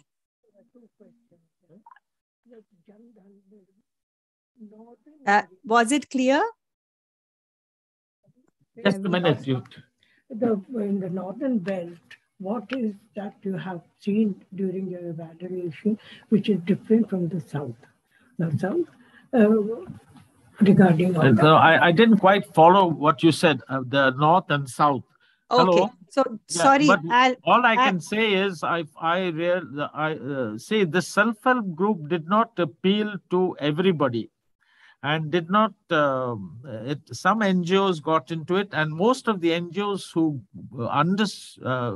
empathized with this group, they got into other things, yes, but dealing with self-help groups was something you needed a little special to get into that. And the number of NGOs in the south which got into it were much more, because the state government also took it up very seriously. Maharashtra took it seriously, Karnataka took it seriously, Andhra took it seriously. So, whereas in the north, I have visited a lot of projects of IFAD in the north where SCGs were involved. I didn't get that same feeling that the NGOs were really keen on this move, on the SCG movement. They did it, but they did it because they thought it has to be done. In fact, Madhya Pradesh was a failure totally, although we tried our best, and yet it succeeded in Maharashtra. I don't know. I think it is a culture among the bureaucracy also, let me tell you. The more feudal the bureaucracy is, the less interest they have in self-help groups. Naren can add some experience from Pradhan's work as well. Yeah, so over to you, Naren. Yeah, no, I'll stick with Al right now. No, I just on a different count had a different question. So can I ask? Al, one thing, there are a couple of questions. Question. Yeah, just wanted to ask a question. Pardon? What's the question? Yeah, I'm just going to ask a question. One thing that has kind of not been said right now, but I think everybody really feels it. It is the big elephant in the room, is the support of the donor community on this, right? So today also we feel the pinch of not having appropriate, especially donors supporting these kinds of innovations, etc. So what had been again your experience back in the mid 80s when you were actually thinking of such new out of the box kind of ideas, looking at long-term policy change? How did the donor community support you? Who were are there specific people who really supported well as part, who need to be documented as part of the history? Because today we don't find too many people who are willing to support innovations and, out of the box thinking. He said, what is the kind of support you got from the donors when you were coming out with an out-of-box idea or innovation? Okay, I must say I was very fortunate as far as donor support was concerned in the 80s, because most of our training and all, we started in 84, 85. At that time, a lot of our foreign donors supported our training. They provided money for training self-help groups. They thought it was necessary as part of the whole civil society movement. So we did get a lot of support. After 1992, NABARD gave a lot of money for training. And that is we called it institutional capacity building. And NABARD gave a tremendous amount of money. And between 1992 and 2005, NABARD really contributed to the training of self-help groups in the country. So the foreign donors and all have sort of stopped now. Hello? Thank you. Hello? Thank you. Thank you so much. Yeah. Thank you. Yeah. Ranu, you want to get back? Yeah. Just a sec. Sorry, my video went off. So another question that is coming from the participants is this whole thing of the cooperatives, because you did mention about the primary agriculture credit cooperative societies. Okay. Yeah. And now the latest, of course, we have now Amit Shah ji as the Minister of Cooperatives, and they have announced PACs again, a large scale. Yeah. So I'd like to know your thoughts on that. Yeah. Okay, 2 points. One is the FPOs are doing what the cooperative PACs should have done, really. We have just shifted what the co-op should have done. They should have not only provided credit, but should have provided marketing and should have provided value addition. That's all gone to the FPOs now. But what I think your first part of your question implied, in Mairada, we also formed milk cooperatives, and they were very successful in helping the small man. So we had primary agricultural credit societies, which in effect strengthened the oppression of the small man. And we had the AMUL, which supported the small man. And why? Well, the primary agricultural credit societies were imposed on a very stratified society which already existed. They succeeded in Canada because it was not a stratified society. It was a depression. People were all poor. People were all partly refugees who had come. In fact, our cooperatives with the Tibetan group succeeded for this reason. And the third reason was there was a strong religious backing for it also, both in Canada and in the Tibetan society, where the Dalai Lama said you have to work together.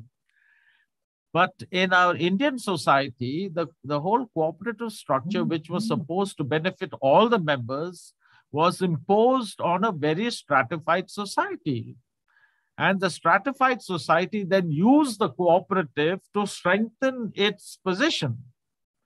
in credit. And once you have control of credit, you can, and land, of course, you can, and control of credit leads to possession of land also. Then you really are, then the cooperative became really an instrument, not of cooperation with the poor. A lot of people cooperated, for example, but the poorer people had no choice. Those who depended on the other people in the village for jobs and labor were very dependent on them. This dependency was strengthened by the cooperative, where the powerful people were secretary, president, and treasurer. Now, what happened in the Amul, in our milk societies? We started in Talawadi and all, where there was no milk. We crossbred the local scrub cows. We got we provided nutrition to the calves because the mother couldn't feed them and all that. Then we funded the union to send their lorry from Erode on a milk route, as you know. But the union said, boss, milk route, we have to collect about, I don't know, 3,000 liters or something. Otherwise, it's not viable. So we said, well, we'll subsidize it till it's viable. And then the government agreed to that also. Now, what happened? But what happens is this. The way the milk society is run, although the big man makes this route viable, the man who produces 25 liters, 50 liters of milk makes the milk route viable. But the small man with his half a liter to 1 liter, he then sits on the big man's back. Okay, he is not excluded, provided he doesn't water the milk. But that was done by everybody, and everybody suffers. So yes, there's a sanction on everybody.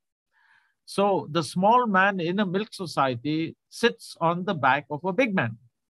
Whereas that's the way the whole cooperative structure in Amul is organized. And that comes from the whole inspiration of Tribhuvan Das and all the rest of it. And the structure that they put in place so that this cooperative network and cooperative structure would be preserved. But in the packs, it is just the opposite. In the packs, the big man sits on the back of the small man. This is the difference between the two. And therefore, what I'm saying is the lesson we learn from this is you can, institution that we introduce has to be appropriate to the resource that you manage, that it manages, or appropriate to the objective to be achieved. You cannot have the self-help group doing everything. Today, the self-help groups are part of the bureaucratic delivery system. They are made into PDS units. They can't, that's not their job. So there you need a PDS, that's a different institution that you need. So you have to find the correct institution. You have to find a group, you have to structure the functions of that group according to what their objectives are and according to what the commodity or the resource that they're going to manage. You cannot manage a forest group like you manage a self-help group. They're different totally. But we just cannot have a forest group. It has to be built into an institution. We call it a movement. A movement is good. Everything starts with a movement. Many women have protested against liquor shops as a movement. Tomorrow, after 3 days, it dies down. It isn't, because it was no institution to back it up. So this is what we need to remember. I just have a connected question, Al.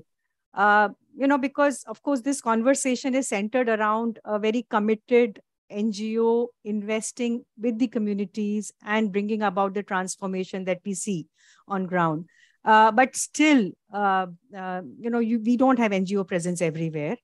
And increasingly, it's really government that is taking on that role and implementing through what we call the government promoted, so to say, entities. Gongos was a term once upon a time where then I did some study and we use that term. Given that space where you don't have an NGO presence, what are your kind of guidance, so to say, for people who might be sitting in this webinar also, to how do you achieve those kind of results without an NGO presence, but with having all the structure of the government delivery system at your disposal? Now you're getting indistinct. Are you saying The NGOs have weakened and they are not there. You don't have NGOs. What I'm saying is that we still don't have NGOs in every village, every block of this country. Yeah, you don't have it. So what is your guidance for people who are working in the government delivery system through the livelihood missions, through other delivery mechanisms, to work towards bringing the kind of transformation? See, let me tell you, you have groups of self-help groups and NGOs interested in most of the states of India. In some states, they have been killed, and in some states, they are still there. So the first and foremost, you need a climate in the state to support genuine civil society groups at the local level. Right. They are all bundled together. Today, you know, there are activists, actionists, civil society. They're all put in one basket. That's the problem. So the civil society institutions are not anti anybody. They are at the grassroots. They are there to grow, and they will grow. Right. So even if you do, but there are activists who people don't like. That's fine, but they do their role. They have a place to play. But you put everybody together, then they all become. Then our policy becomes very, very biased. True. So there are in most states. So let us start where we have. Let us start in some states where, in some states, I've destroyed it, like Andhra has completely destroyed the self-help groups because they've reduced them to financial intermediaries. That's all. They say they have groups, but they are reduced to financial intermediaries. Whereas Tamil Nadu has not, Maharashtra has not, Karnataka has not, and Kerala has got into Kudumbashri, which is an excellent development. So I'm saying there are possibilities. We need to have some strategic approach to, and that has to come from like NABARD or somebody. In certain states, like in Orissa, there is still groups of people. In certain states where the culture, see, for the self-help group to emerge, you need a broader culture also.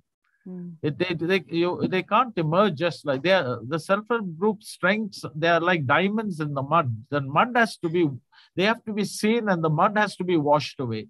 Right. For that, you need a certain culture. So that will come. It is still there. I'm not, but we need to start looking at it and to start to see how we can reorient this focus in certain areas. I will leave out several states because it won't work, I know. But there are at least 8 or 9 states where it will work. And I don't belong to an organization which says I must cover the whole country. I will say I will work where people respond. Good. Thanks, Al. Naren? And I can see Ved is also there, so maybe he has a question. Yeah. Ved, go ahead. No, I think Al is already touched upon, alluded to. Are there compassionate donors and compassionate bureaucrats you had found early in this? You are talking about environment. What should we do to find those diamonds in the mud of bureaucracy? How do we find diamonds in the mud of donors? I don't want to name, but there are donors and there are donors. There are bureaucrats and there are bureaucrats. It is not enough, as you said early in the lecture, that you find diamonds in a bureaucrat or a donor. How do you remove the mud from that? Yeah, that's very difficult. And to me, that's a big concern because there were a lot of diamonds. They have all left. Many of them have resigned.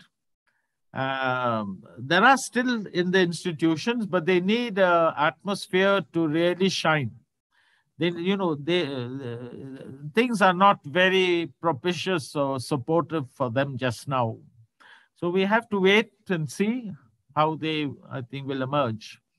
I think this is a question of biding one's time and really, as I said, a question of being lucky to have the right people at the right place. I agree there are a lot of problems, but I still think that before I die, we'll have these openings once again. I have a follow-up comment or a question. Often MyRADA or any other institution NGOs, they used to cultivate relationship with district collectors. And it was fruitful because district collector, young people, there is still idealism in them. Still mud has not covered the diamond, so to say, to continue to use the same analogy. Do you think it's worth it for young people who are in the audience, who are working at the field level directly with community, to cultivate relationship and hope that the district collector at least will see the value in promoting quote unquote self-help type groups where community helps itself?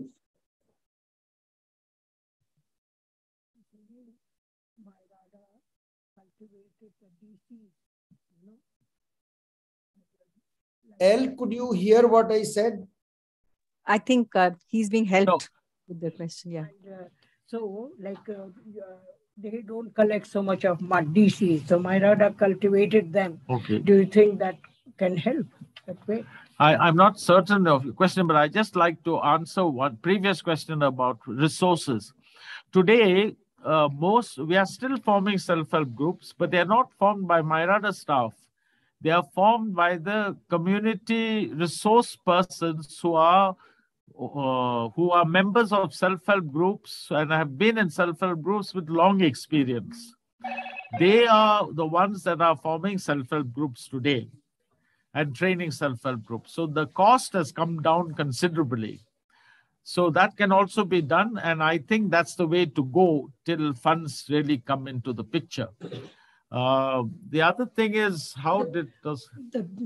Myrada seemed to have cultivated the DCs, and they were young people, and they haven't collected the mud so much, so they are like a diamond. Yeah. Is it possible? Yes, sir. We need young people. I agree with you, Ved. All the young people in Myrada, I only had young people, and I learned from them. They had to shed their baggage. As one of the Irma girls tells me that the first time when I met her, I drove her all the way to Thalawadi, and in 4 hours, she learned what she had not studied in Irma.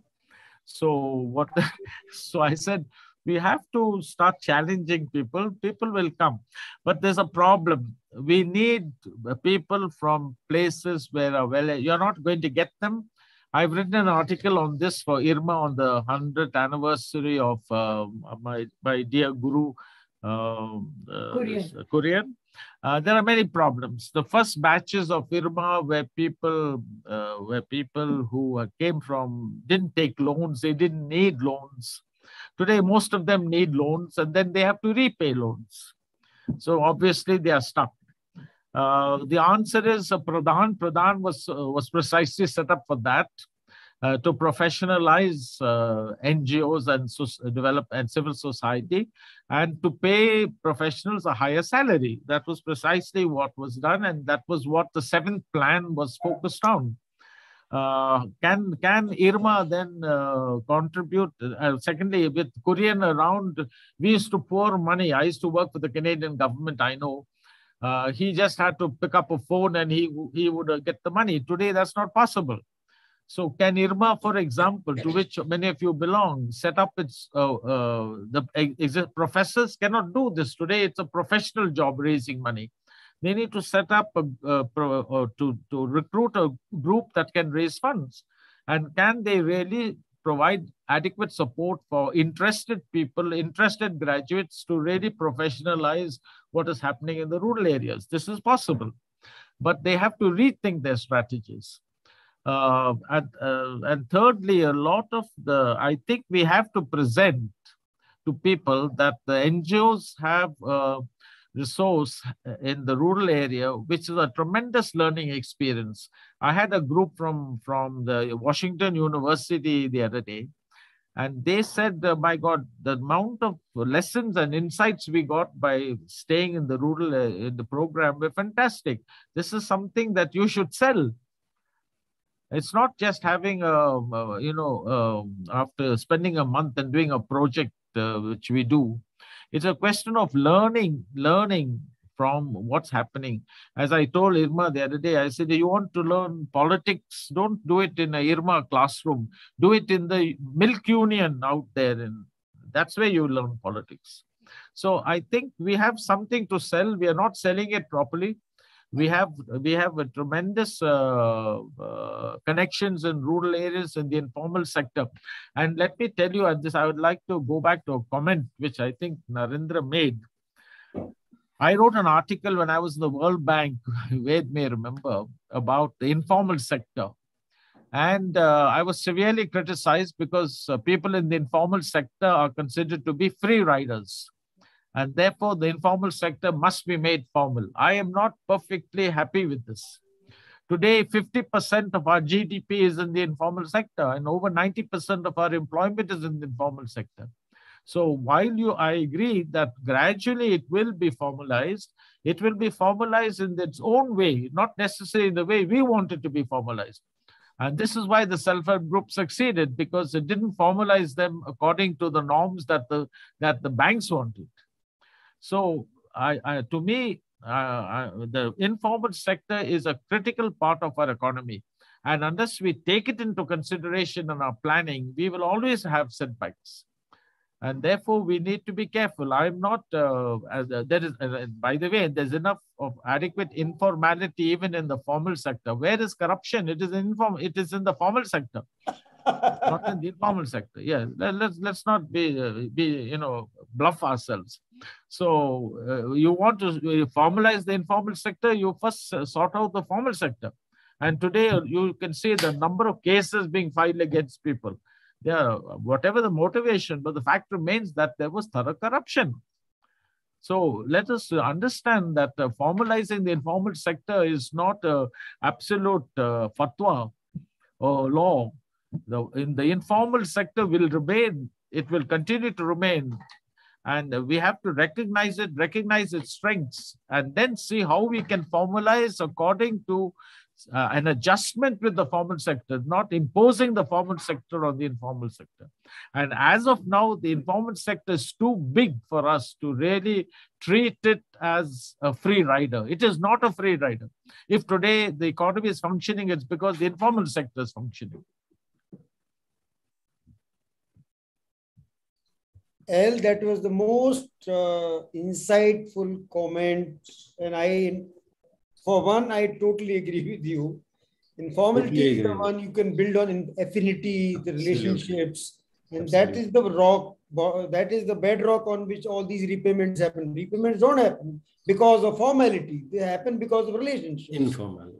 Yeah, I think that's the most insightful thing. And some people are asking, what is the future of self-help group movement, for example? Ronak is asking.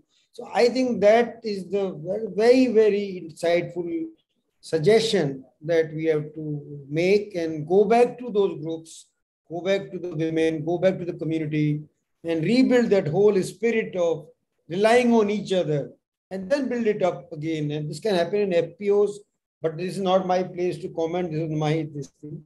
But back to Naren and back to...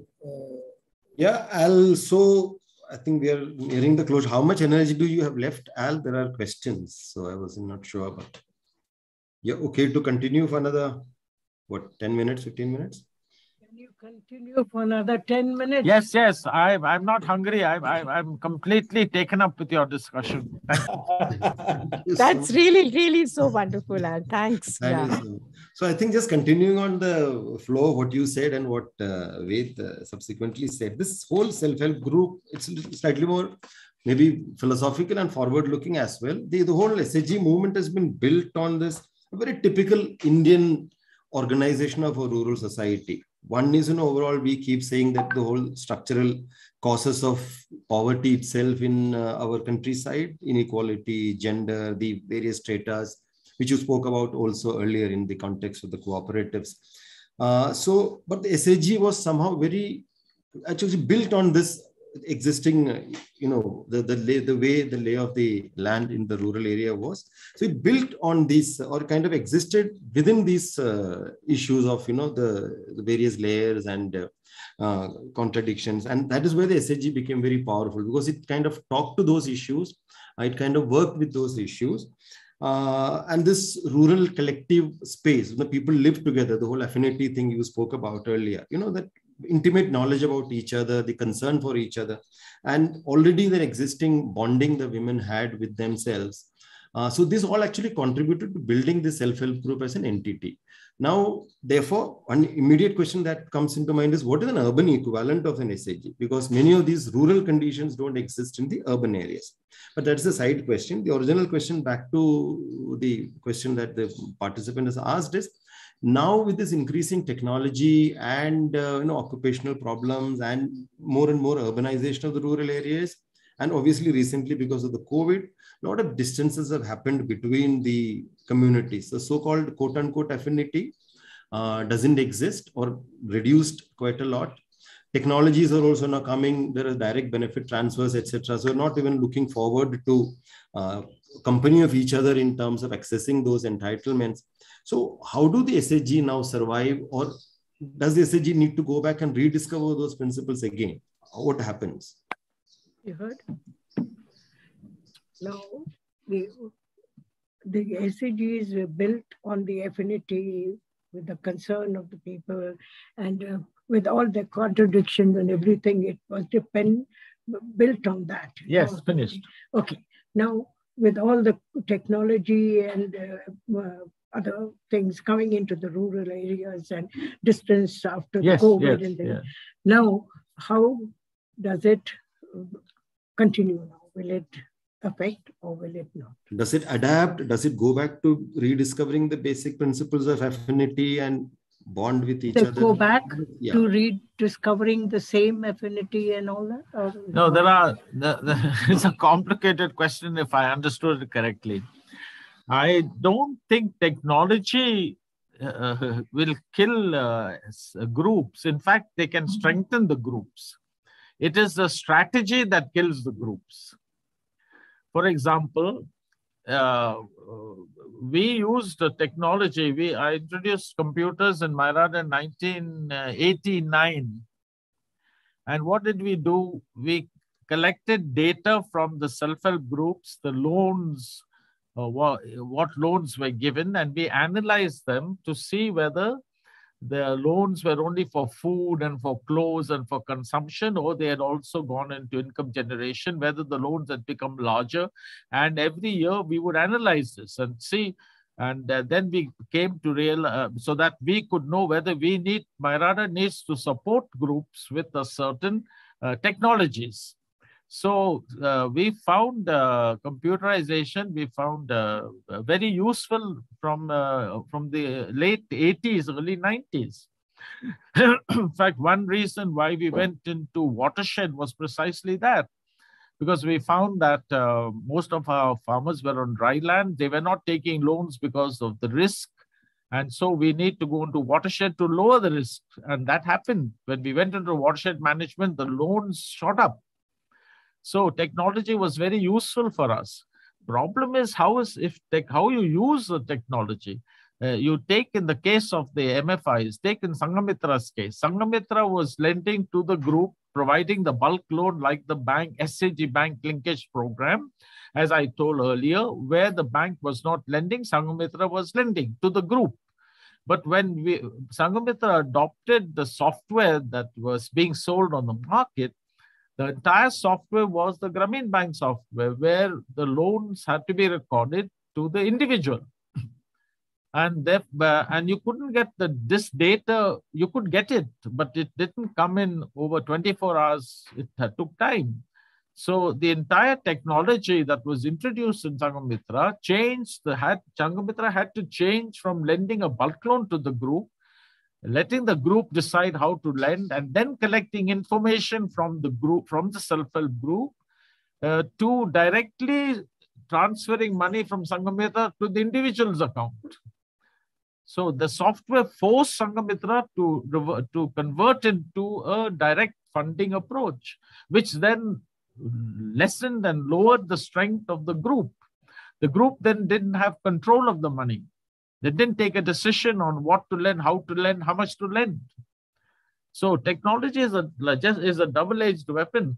It's not technology helped you tremendously. But depends what your agenda is. If your agenda is to make sure that you are in touch with every person that is getting a loan or getting a direct benefit, so that you know who the person is, then that's a different issue. But if your agenda is to build people's institutions so that they are in charge of the program, then you need technology. Of course you need, but you don't need the same type of technology as you would use for direct benefit transfer.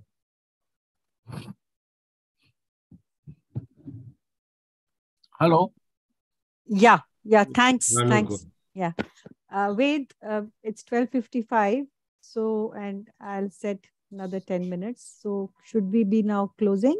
Otherwise, I have another question, but we can go on and on with Al. I think there is, whether we can go on or not, Al can certainly go. I know. Yeah. That's the fountain. I tell you. Perfect fountain for us. And I think we must thank from our hearts. I think everybody has felt rejuvenated in today's talk. All the comments, I am reading on WhatsApp separately, in our RCRC group, on Aspire group, on other groups where I socialize this webinar by you, are so thankful to me. I am gratified that we could do it on behalf of RCRC. And who is RCRC? It's an informal group of people. Once again, I want to emphasize that RCRC is not registered even till today. That's why we are a vibrant group, relying on our affinity, our friendship, our camaraderie, with a common goal to do something in society. I think it really reinforces our faith in what we are doing, learning from you, learning from people like you, and what you did actually on the ground. Your work I still remember Talawadi and other places, and I still remember the dairy. I think many of the people who have attended today have been trained by you. They've had the good fortune to visit Mairada, and I think seeing that work, but more than that, now people are listening to you. They are really overwhelmed with the emotion that we had this opportunity to listen to you. Also, we must thank Mrs. Fernandez also to help us and get the answers. Thank you, ma'am, for being here. And I think someday we will also see whether we can have a physical face-to-face meeting and build on this. Thank you. It was my pleasure. Thank you, Ved. Thank you for this opportunity to celebrate our 75th year of independence. We've had a great time in 75 years. Fortunately, I was born a little before that. And I'm certain you all will continue to do a fantastic job. But we have to understand that the last mile is important. You cannot, really cover the last mile in the informal sector by the press of a button. You need to use your feet.